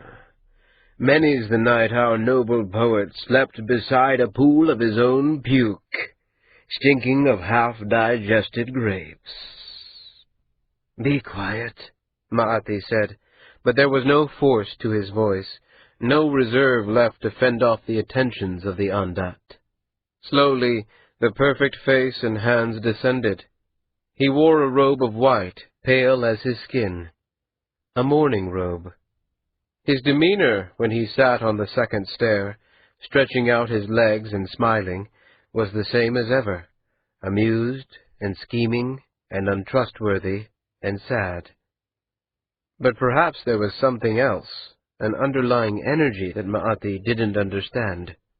"I only mean that a hard night can be ended, if only you have the will to do it, and don't mind paying the price when it comes." "Leave me alone," Ma'ati said. "I don't want to talk to you." "Not even if your little friend came by, the seafront laborer?" Ma'ati's breath stopped, his blood suddenly with a separate life from his own. He took an interrogative pose. Seedless laughed. "Oh, he didn't," the Ondat said. "I was just wondering about your terms. If you didn't want to speak to me under any conditions, or if perhaps there might be exceptions to your rule. Purely hypothetical." Ma'ati felt a flush in his face, as much anger as embarrassment, and picked up the nearest thing to throw at Seedless. It was a beaded cushion, and it bounced off the Ondat's folded knees. Seedless took a pose of contrition, rose, and carried the cushion back to its place. "I don't mean to hurt you, my dear, but you look like someone's just stolen your puppy, and I thought a joke might brighten things. I'm sorry if I was wrong." "Where's Hishai?" The Ondat paused, looking out, as if the black eyes could see through the walls, through the trees, any distance to consider the poet where he lay. A thin smile curled its lips. "Away," Seedless said. "in his torture box. The same as always, I suppose." "He isn't here, though." "No," Seedless said simply. "I need to speak to him." Seedless sat on the couch beside him, considering him in silence, his expression distant as the moon. The mourning robe wasn't new, though it clearly hadn't seen great use. The cut was simple, the cloth coarse and unsoftened by pounding. From the way it sagged, it was clearly intended for a wider frame than Seedless's. It was clearly meant for Hishai. Seedless seemed to see him notice all this, and looked down, as if aware of his own robes for the first time. "He had these made when his mother died," the Ondat said. "He was with the Dai Quo at the time. He didn't see her pyre, but the news reached him. He keeps it around, I suppose, so that he won't have to buy another one should anybody else die." "And what makes you wear it?" Seedless shrugged, grinned, gestured with widespread hands that indicated everything and nothing. "Respect for the dead," Seedless said. "Why else?" "Everything's a joke to you," Ma'ati said. The fatigue made his tongue thick, but if anything, he was farther from rest than before he'd come back to the house. The combination of exhaustion and restlessness felt like an illness. "Nothing matters." "Not true," the Ondat said. "Just because something's a game doesn't mean it isn't serious."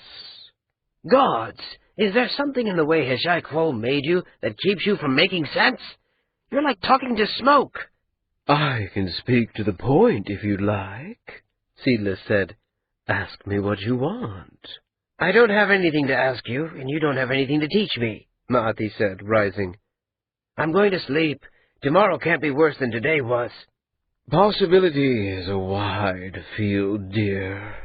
Can't is a word for small imaginations," Seedless said from behind him, but Ma'ati didn't turn back. His room was colder than the main room. He lit a small fire in the brazier before he pulled back the woolen blankets, pulled off his shoes, and tried again to sleep.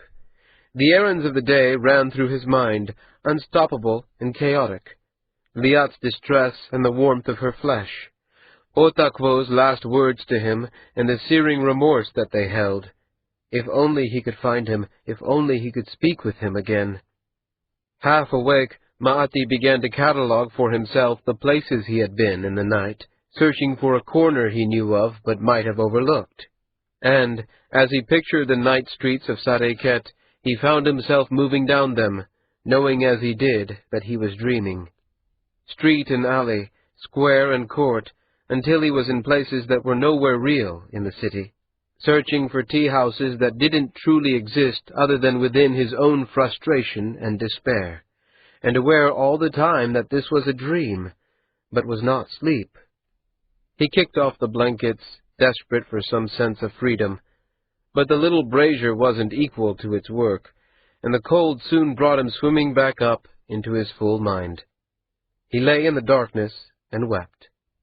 When that brought no relief, he rose, changed into fresh robes, and stalked down the stairs. Seedless had started a fire in the grate. A copper pot of wine was warming over it, filling the room with its rich scent. The Andat sat in a wooden chair, a book open in his lap, the brown leather-bound volume that told of his own creation and its errors. He didn't look up when Maati came in and walked over to the fire, warming his feet by the flames. When he spoke, he sounded weary. "The spirit's burned out of it. You can drink as much as you'd like and not impair yourself." "What's the point, then?" Maati asked. "Comfort. It may taste a little strong, though. I thought you'd come down sooner, and it gets thick if it boils too long." Maati turned his back to the Andat and used an old copper ladle to fill his wine bowl. When he took a sip, it tasted rich and hot and red, and perversely comforting. "It's fine," he said.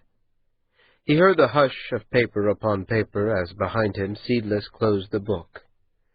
The silence afterward went on so long that he looked back over his shoulder.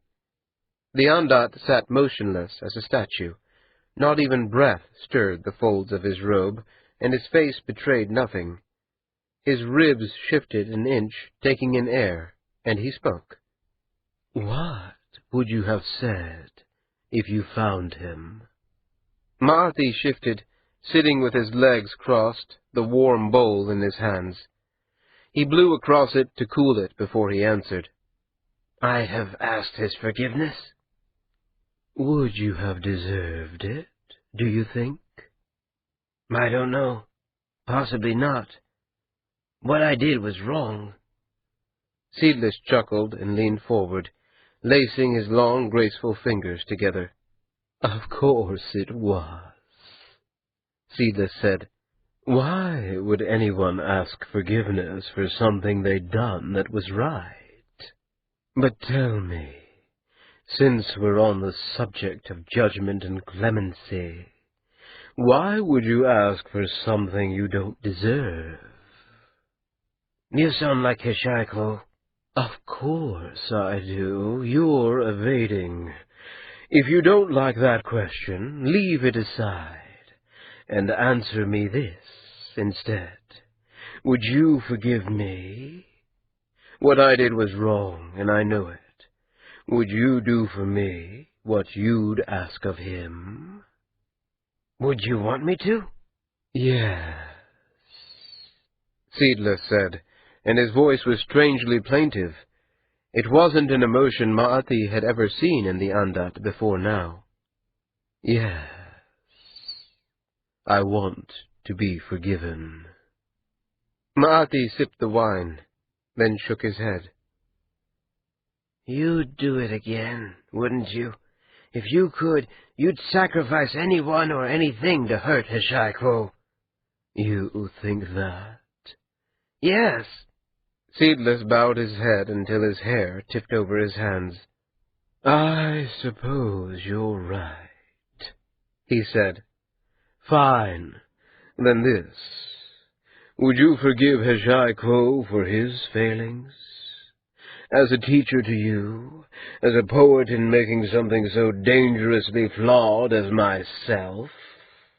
Really, pick anything. There's no end of ways in which he's wanting. Does he deserve mercy?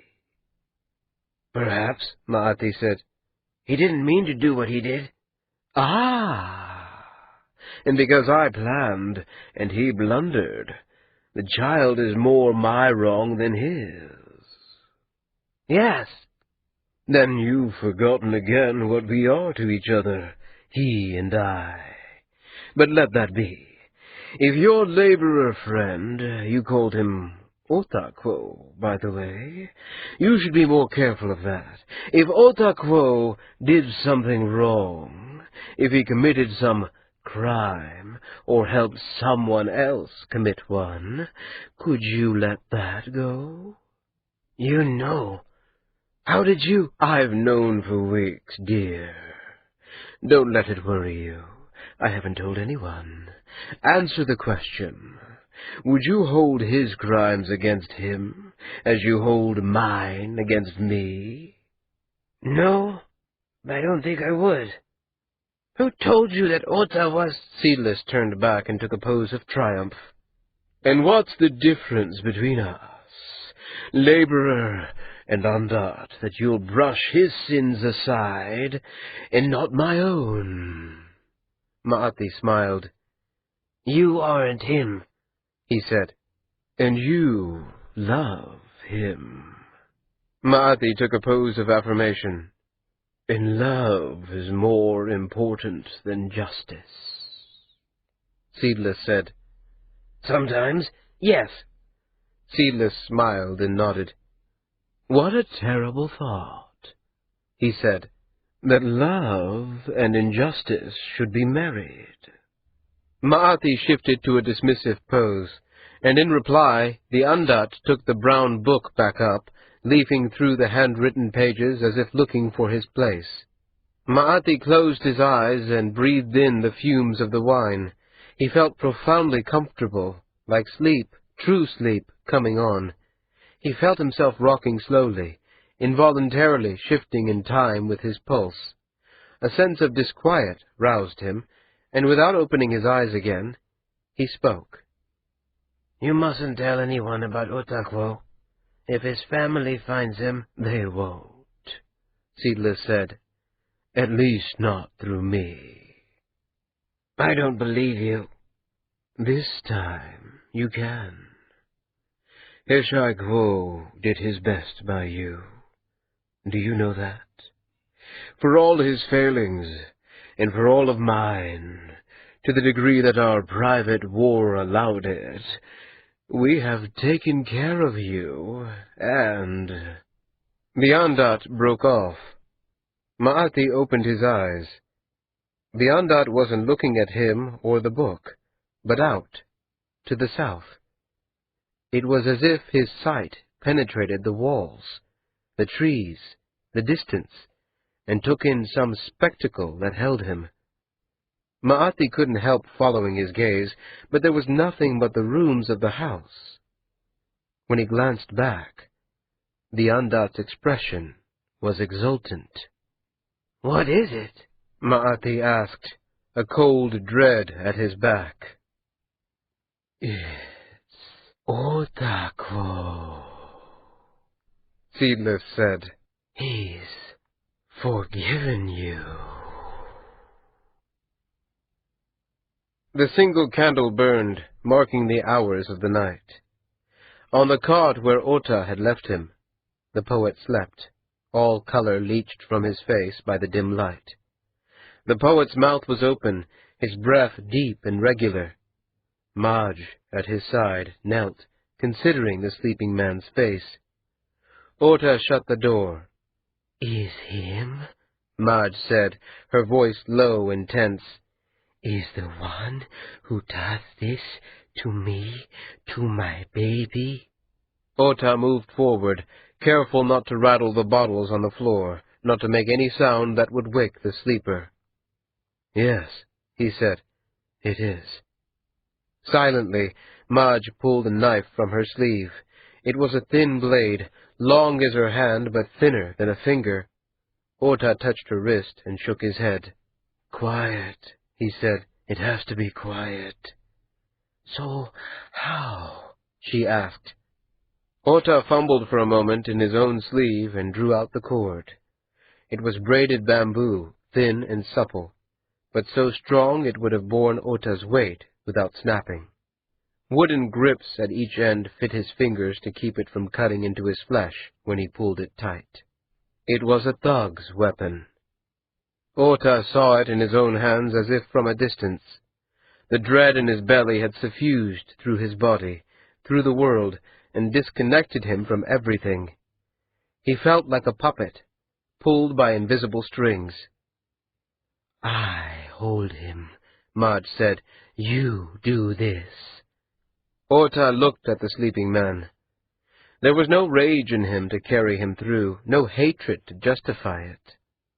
For a moment he thought of turning away, of rousing the man or calling out for the watch. It would be so simple, even now, to turn back. Madge seemed to read his thoughts. Her eyes, unnatural and pale, met his.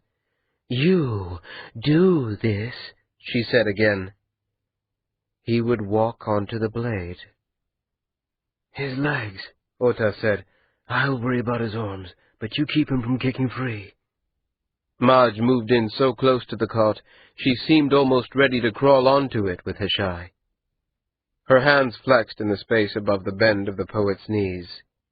Ota looped the cord, ready to drop it over the poet's head, his fingers in the curves that were made for them. He stepped forward. His foot brushed a bottle, the sound of glass rolling over stone louder than thunder in the silence. The poet lurched, lifted himself, less than half awake, up on his elbow.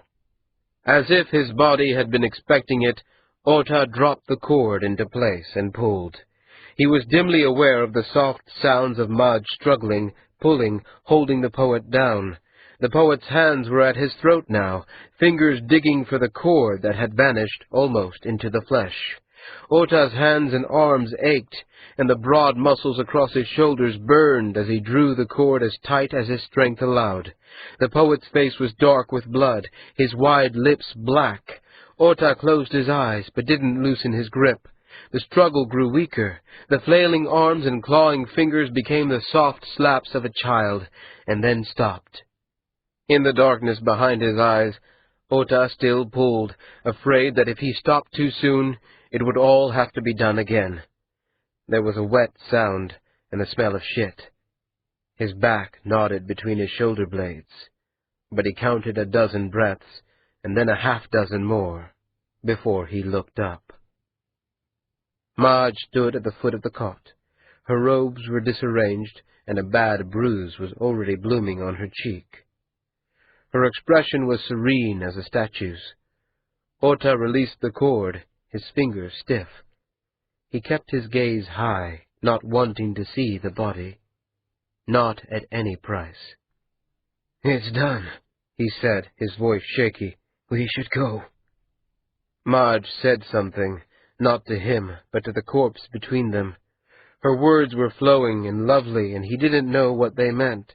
She turned and walked solemn and regal out of the room, leaving Ota to follow her. He hesitated at the doorway, caught between wanting to look back and not, between the horror of the thing he had done and the relief that it was over. Perversely, he felt guilty leaving Hishai like this without giving some farewell. It seemed rude. "Thank you, Hishai Quo," he said at last, and took a pose appropriate for a pupil to an honored teacher. After a moment, he dropped his hands, stepped out, and closed the door.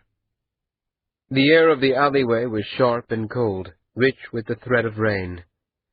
For a brief, frightened moment, he thought he was alone, that Madge had gone, but the sound of her retching gave her away. He found her doubled over in the mud, weeping and being sick. He placed a hand on her back, reassuring and gentle, until the worst had passed.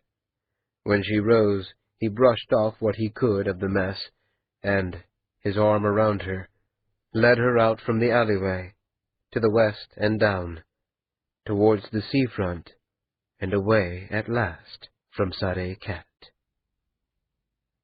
"What do you mean?" Ma'ati asked.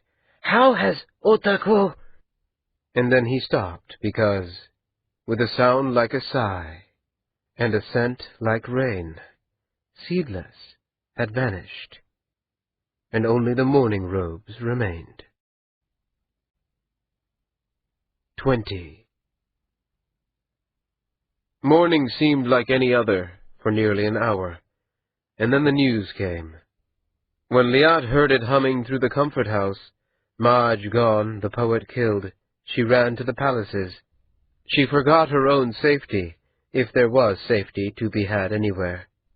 When she finally crossed the wooden bridge over water tea-brown with dead leaves, her sides ached, her wounded shoulder throbbed with her heartbeat.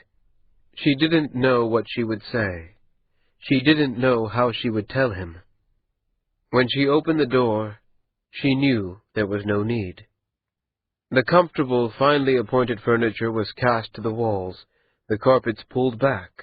A wide stretch of pale wooden flooring lay bare and empty as a clearing. The air smelled of rain and smoke. Ma'ati, dressed in formal robes poorly tied, knelt in the center of the space. His skin was ashen, his hair half wild. A book lay open before him, bound in leather, its pages covered in beautiful script. He was chanting, a soft sibilant flow that seemed to echo against the walls and move back into itself, complex as music. Liat watched, fascinated, as Ma'ati shifted back and forth, his lips moving, his hands restless. Something like a wind pressed against her without disturbing the folds of her robes. A sense of profound presence, like standing before the Kai, only 1,000 times as intense, and 1,000 times less humane. "Stop this!" she screamed, even, it seemed, as she understood. "Stop!" She rushed forward, pushing through the thick presence, the air oppressive as a furnace, but with something besides heat. Ma'ati seemed to hear her voice distantly. His head turned, his eyes opened, and he lost the thread of the chant. Echoes fell out of phase with each other, their rhythms collapsing like a crowd that had been clapping time, falling into mere applause. And then the room was silent and empty again, except for the two of them. "You can't," she said. "You said it was too near what Hishai had done before. You said that it couldn't work. You said so, Ma'ati." "I have to try," he said. The words were so simple they left her empty. She simply folded beside him, her legs tucked beneath her. Ma'ati blinked like he was only half awake. "I have to try. I think, perhaps, if I don't wait, if I do it now, maybe Seedless isn't all the way gone. I can pull him back before Hishai's work is entirely—" It was what she needed, hearing the poet's name. It gave her something to speak to. Liat took his hand in hers. He winced a little, and she relaxed her grip, but not enough to let him go. "Hishai's dead, Ma'ati. He's gone. And whether he's dead for an hour or a year, he's just as dead. Seedless is gone. They're both gone." Ma'ati shook his head. "I can't believe that," he said. "I understand Hishai better than anyone else. I know Seedless. It's early, and there isn't much time, but if I can only—" "It's too late. It's too late. And if you do this, it's no better than sinking yourself in the river. You'll die, Ma'ati. You told me that. You did. If a poet fails to capture the Undath, he dies. And this—" She nodded to the open book written in a dead man's hand. "It won't work. You're the one who said so." "It's different," he said. "How?" "Because I have to try. I'm a poet, love. It's what I am. And you know as well as I do that if Seedless escapes, there's nothing to take his place." "So there's nothing," she said. Quartet is a city, Ma'ati. Its roads and walls and people and warehouses and statues. It doesn't know you. It doesn't love you. It's me who does that. I love you. Please, Ma'ati, do not do this." Slowly, carefully, Maati took his hand from hers. When he smiled, it was as much sorrow as fondness. "You should go," he said. "I have something I need to do. If it works out as I hope, I'll find you." Liat rose. The room was hazy with tears, but sorrow wasn't what warmed her chest and burned her skin. It was rage. Rage fueled by pain. "You can kill yourself if you like," she said. "You can do this thing now and die, and they may even talk about you like a hero. But I'll know better." She turned and walked out, her heart straining. On the steps she stopped. The sun shone cool over the bare trees. She closed her eyes, waiting to hear the grim, unnatural chant begin again behind her. Crows hopped from branch to branch, and then, as if at a signal, rose together and streamed off to the south.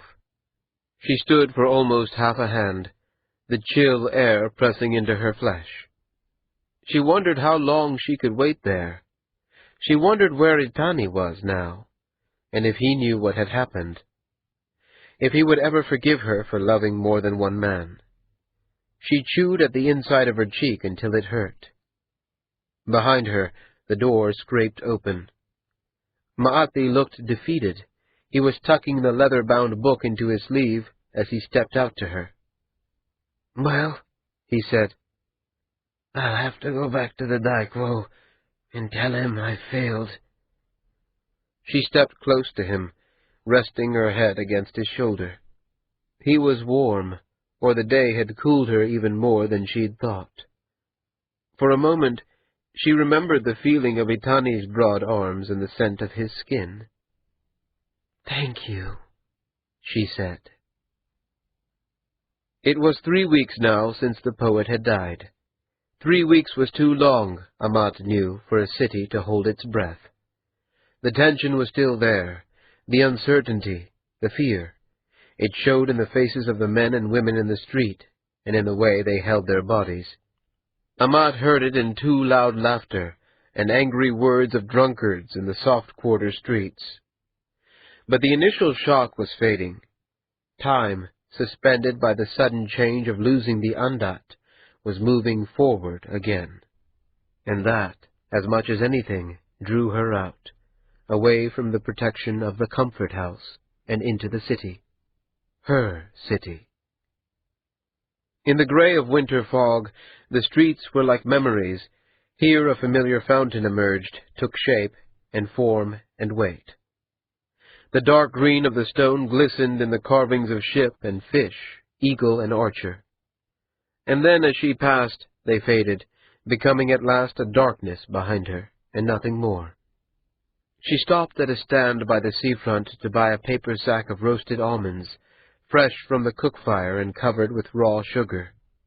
The woman to whom Amat handed her length of copper took a pose of gratitude, and Amat moved to the water's edge, considering the half-hidden waves, the thousand smells of the seafront, salt and spiced foods, sewage, and incense. She blew sharply through pursed lips to cool the sweets before she bit into them, as she had when she was a girl, and she prepared herself for the last meeting. When the sack was empty, she crumpled it and let it drop into the sea. House Wilson was among the first to make its position on the future known by its actions. Even as she walked up the streets to the north, moving steadily toward the compound, carts passed her, heading the other way. The warehouses were being cleared, the offices packed into crates bound for Galt and the Westlands. When she reached the familiar courtyard, the lines of men made her think of ants on sugar-cane. She paused at the bronze Galtic tree, considering it with distaste and, to her surprise, amusement. 3 weeks was too long, apparently, for her to hold her breath either. "Amat-cha?" She shifted. Epani, her thin-faced, weak-spirited replacement, stood in a pose of welcome belied by the discomfort on his face. She answered it with a pose of her own, more graceful and appropriate. "Tell him I'd like to speak with him, will you?" "He isn't That is, Epanicha, go, tell him I'm here and I want to speak with him. I won't burn the place down while you do it. Perhaps it was the dig that set him moving. Whatever did it, Epani retreated into the dark recesses of the compound. Amat walked to the fountain, listening to the play of the water, as though it was the voice of an old friend. Someone had dredged it, she saw, for the copper lengths thrown in for luck. House Wilson wasn't leaving anything behind. Epani returned, and without a word led her back through the corridor she knew to the private meeting rooms. The room was as dark as she remembered it. Marchat Wilson himself sat at the table, lit by the diffuse, cool light from the small window, the warm orange flame of a lantern. With one color on either cheek, he might almost have been two different men. Amat took a pose of greeting and gratitude. Moving as if unsure of himself, Marchat responded with one of welcome. "I didn't expect to see you again," he said, and his voice was careful. And yet, here I am. I see House Wilson is fleeing, just as everyone said it was. Bad for business, Marchacha. It looks like a failure of nerve. "It is," he said. There was no apology in his voice. They might have been discussing dye prices. "Being in Sariket's too risky now. My uncle's calling me back home. I think he must have been possessed by some passing moment of sanity, and what he saw scared him. What we can't ship out by spring, we're selling at a loss. It'll take years for the house to recover. And, of course, I'm scheduled on the last boat out. So, have you come to tell me you're ready to bring your suit to the Kai?" Amat took a pose, more casual than she'd intended, that requested clarification. It was an irony, and Marchat's sheepish grin showed that he knew it. My position isn't as strong as it was before the victim best placed to stir the heart of the Utkayem killed the poet and destroyed the city. I lost a certain credibility. "Was it really her, then?" I don't know for certain. It appears it was. "I'd say I was sorry, but—" Amat didn't count the years she'd spent talking to this man across tables like this, or in the cool waters of the bathhouse, or walking together in the streets. She felt them, habits worn into her joints. She sat with a heavy sigh and shook her head. I did what I could, she said. Now who would believe me? And what would it matter? "Someone might steal. One of the other Kayam." If you thought that was true, you'd have me killed. Wilson's face clouded, something like pain in the wrinkles at the corners of his eyes, something like sorrow. "I wouldn't enjoy it," he said at last. Despite the truth of it, Amat laughed, or perhaps because of it. "Is Liat Chokavi still with you?" Marchat asked, then took a pose that offered reassurance. "It's just that I have a box of her things, mostly her things. Some others may have found their way into it. I won't call it apology, but—" Unfortunately, no, Amat said. I offered her a place. The gods all know I could use competent help keeping my books. But she's left with the poet boy. It seems they're heartmates. Marchat chuckled. "Oh, that'll end well," he said with surprisingly gentle sarcasm.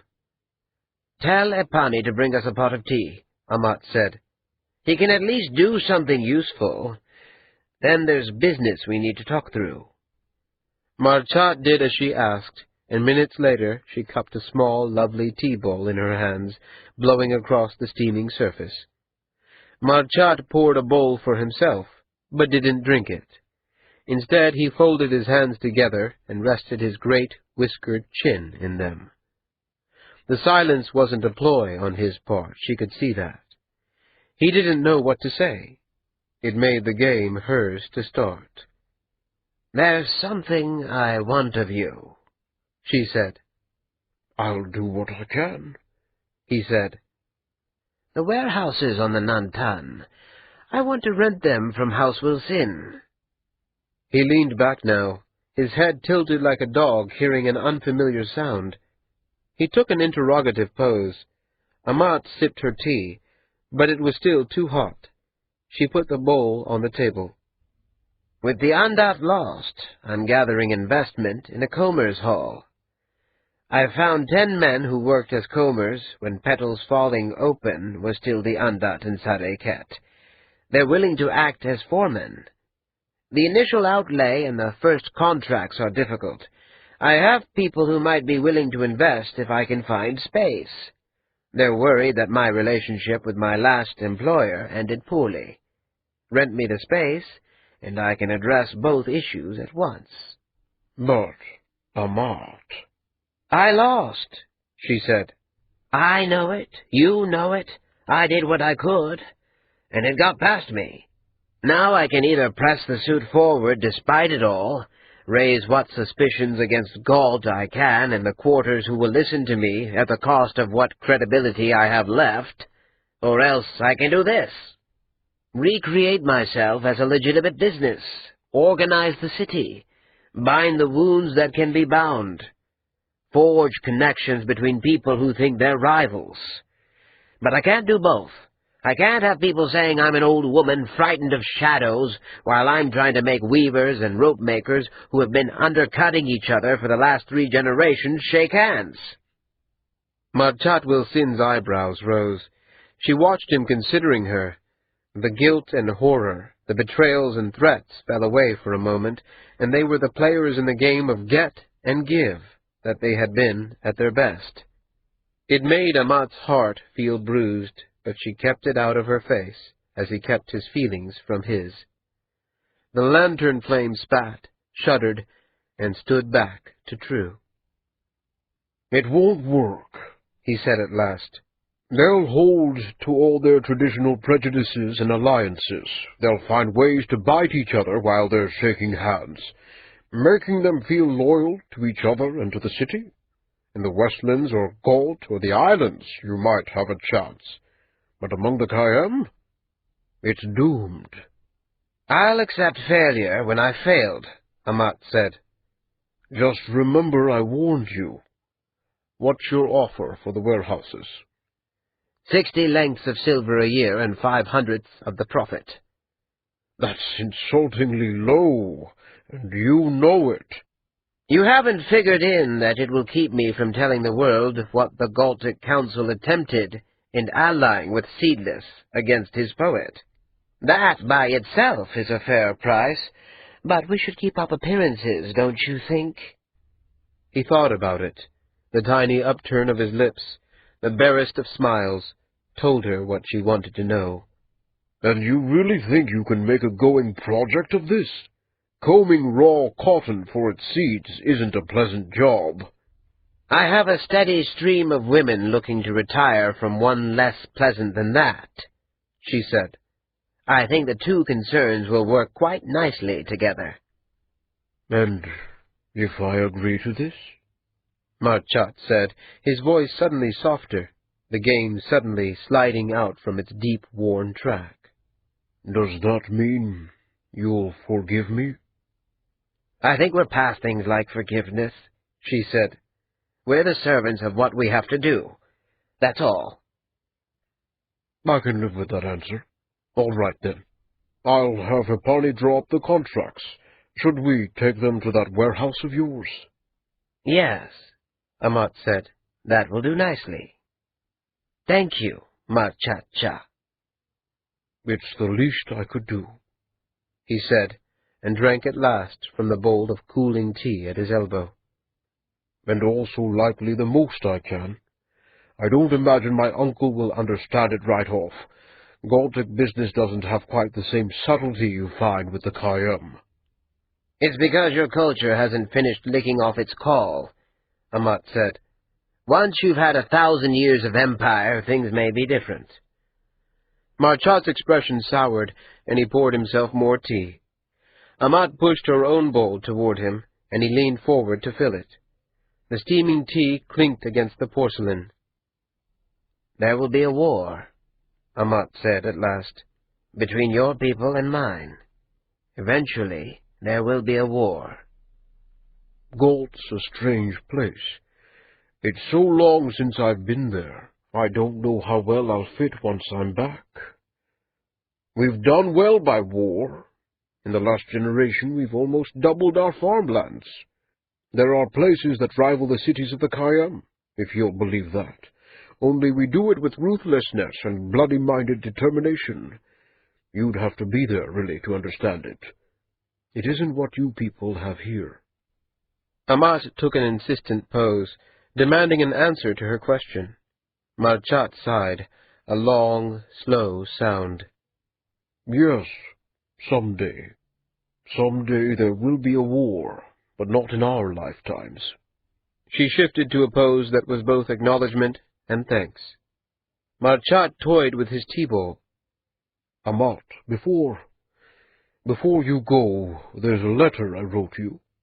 When it looked like the suit was going to go to the Kai, and sweet hell was going to rain down on Gault in general, and me in particular. I want you to have it. His face was legible as a boy's. Amat wondered at how he could be so closed and careful with business, and so clumsy with his own heart and hers. If she let it continue, he'd be offering her work in Gault next, and a part of her, despite it all, would be sorry to refuse.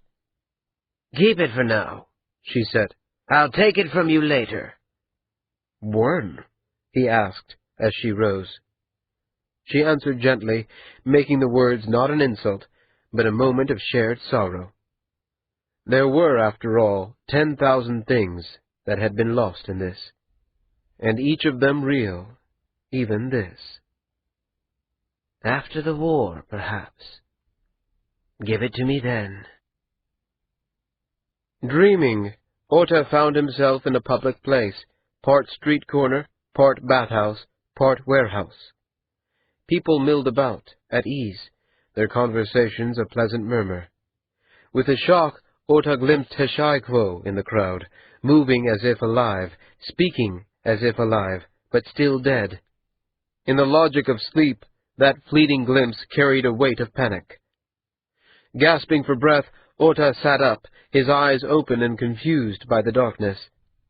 Only as his heart slowed and his breath grew steady did the creaking of the ship and rocking of waves remind him where he was. He pressed his palms into his closed eyes until pale lights appeared. Below him, Madge murmured in her sleep. The cabin was tiny, too short to stand fully upright, and hardly long enough to hang two hammocks one above the other. If he put his arms out, he could press his palms against the oiled wood of each wall. There was no room for a brazier, so they slept in their robes. Carefully, he lifted himself down, and without touching or disturbing the sleeper, left the close, nightmare-haunted coffin for the deck, and the moon, and a fresh breeze. The 3 men of the watch greeted him as he emerged. Ota smiled and ambled over despite wanting more than anything a moment of solitude. The moment's conversation, the shared drink, the coarse joke, they were a small price to pay for the goodwill of the men to whom he had entrusted his fate. It was over quickly, and he could retreat to a quiet place by the rail and look out toward an invisible horizon where haze blurred the distinction between sea and sky.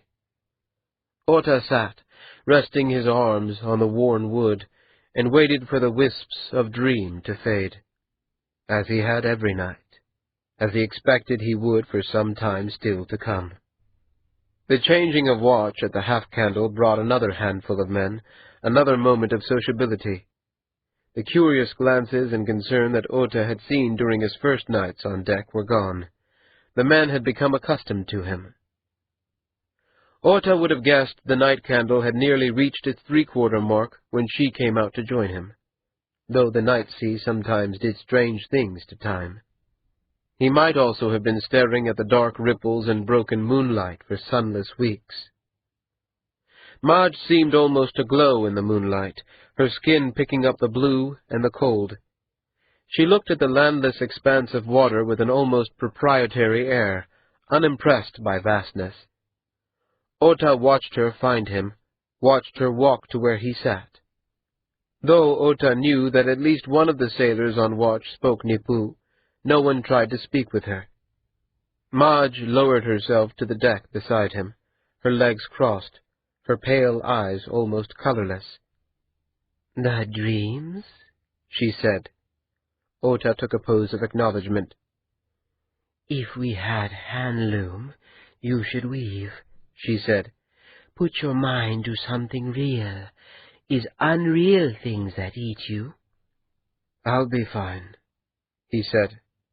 "You are homesick. I know. I see it." "I suppose," Ota said. "And I wonder now if we did the right thing." "You think no?" Ota turned his gaze back to the water. Something burst up from the surface and vanished again into the darkness, too quickly for Ota to see what shape it was. "Not really," he said. "That's to say, I think we did the best that we could. But that doing that thing was right." "Killing him," Marge said. "call it what it is. Not that thing. Killing him. Hiding names give them power." "That killing him was right. Bothers me. At night, it bothers me." "And if you can go back, make other choice, do you?" No. No. I do the same. And that disturbs me too. "You live too long in cities," Marge said. "It's better for you to leave." Ota disagreed, but said nothing. The night moved on. It was another week, at least, before they would reach Kuian, southernmost of the eastern islands. The hold, filled now with the fine cloths and ropes of Sareket, the spices and metalworks of the cities of the Kayem, would trade first for pearls and shells, the pelts of strange island animals, and the plumes of their birds. Only as the weeks moved on would they begin taking on fish and dried fruits, trees and salt timber, and slaves. And only in the first days of spring, weeks away still in 10 island ports at least, would they reach as far north as Nipu. Years of work on the seafront, all the gifts and assistance Ma'ati had given him for the journey to the Dai Quo, everything he had poured into 2 seasons of travel. He wondered what he would do once he reached Nipu, once Marge was home and safe and with the people she knew, back from her long nightmare with only the space where a child should have been at her side. He could work on ships, he thought. He knew enough already to take on the simple, odious tasks like coiling rope and scrubbing decks. He might at least make his way back to the cities of the Kayem. Or perhaps not. The world was full of possibility, because he had nothing and no one. The unreal crowded in on him, as Marge had said, because he had abandoned the real. "You think of her?" Marge said. "What? Ah, Liat? No, not really. Not just now." "You leave her behind, the girl you love. You are angry because of her and the boy." A prick of annoyance troubled him, but he answered calmly enough. "It hurt me that they did what they did, and I miss them. I miss them. But it also frees you." Marge said. "It is for me, too, the baby. I am scared when I first go to the cities. I think I am never fit in, never belong. I am never be a good mother without my own Itiru to tell me how she is caring for me when I am young. All this worry I make, and is nothing. To lose everything is not the worst can happen. It starts again, from nothing, with nothing, Ota said. Is exactly this, Marge agreed. Then a moment later, starting again and doing better. the still hidden sun lightened water and sky as they watched it in silence. The milky lacework haze burned off as the fire rose from the sea, and the full crew hauled up sails, singing, shouting, tramping their bare feet. Ota rose, his back aching from sitting so long without moving, and Marge brushed her robes and stood also.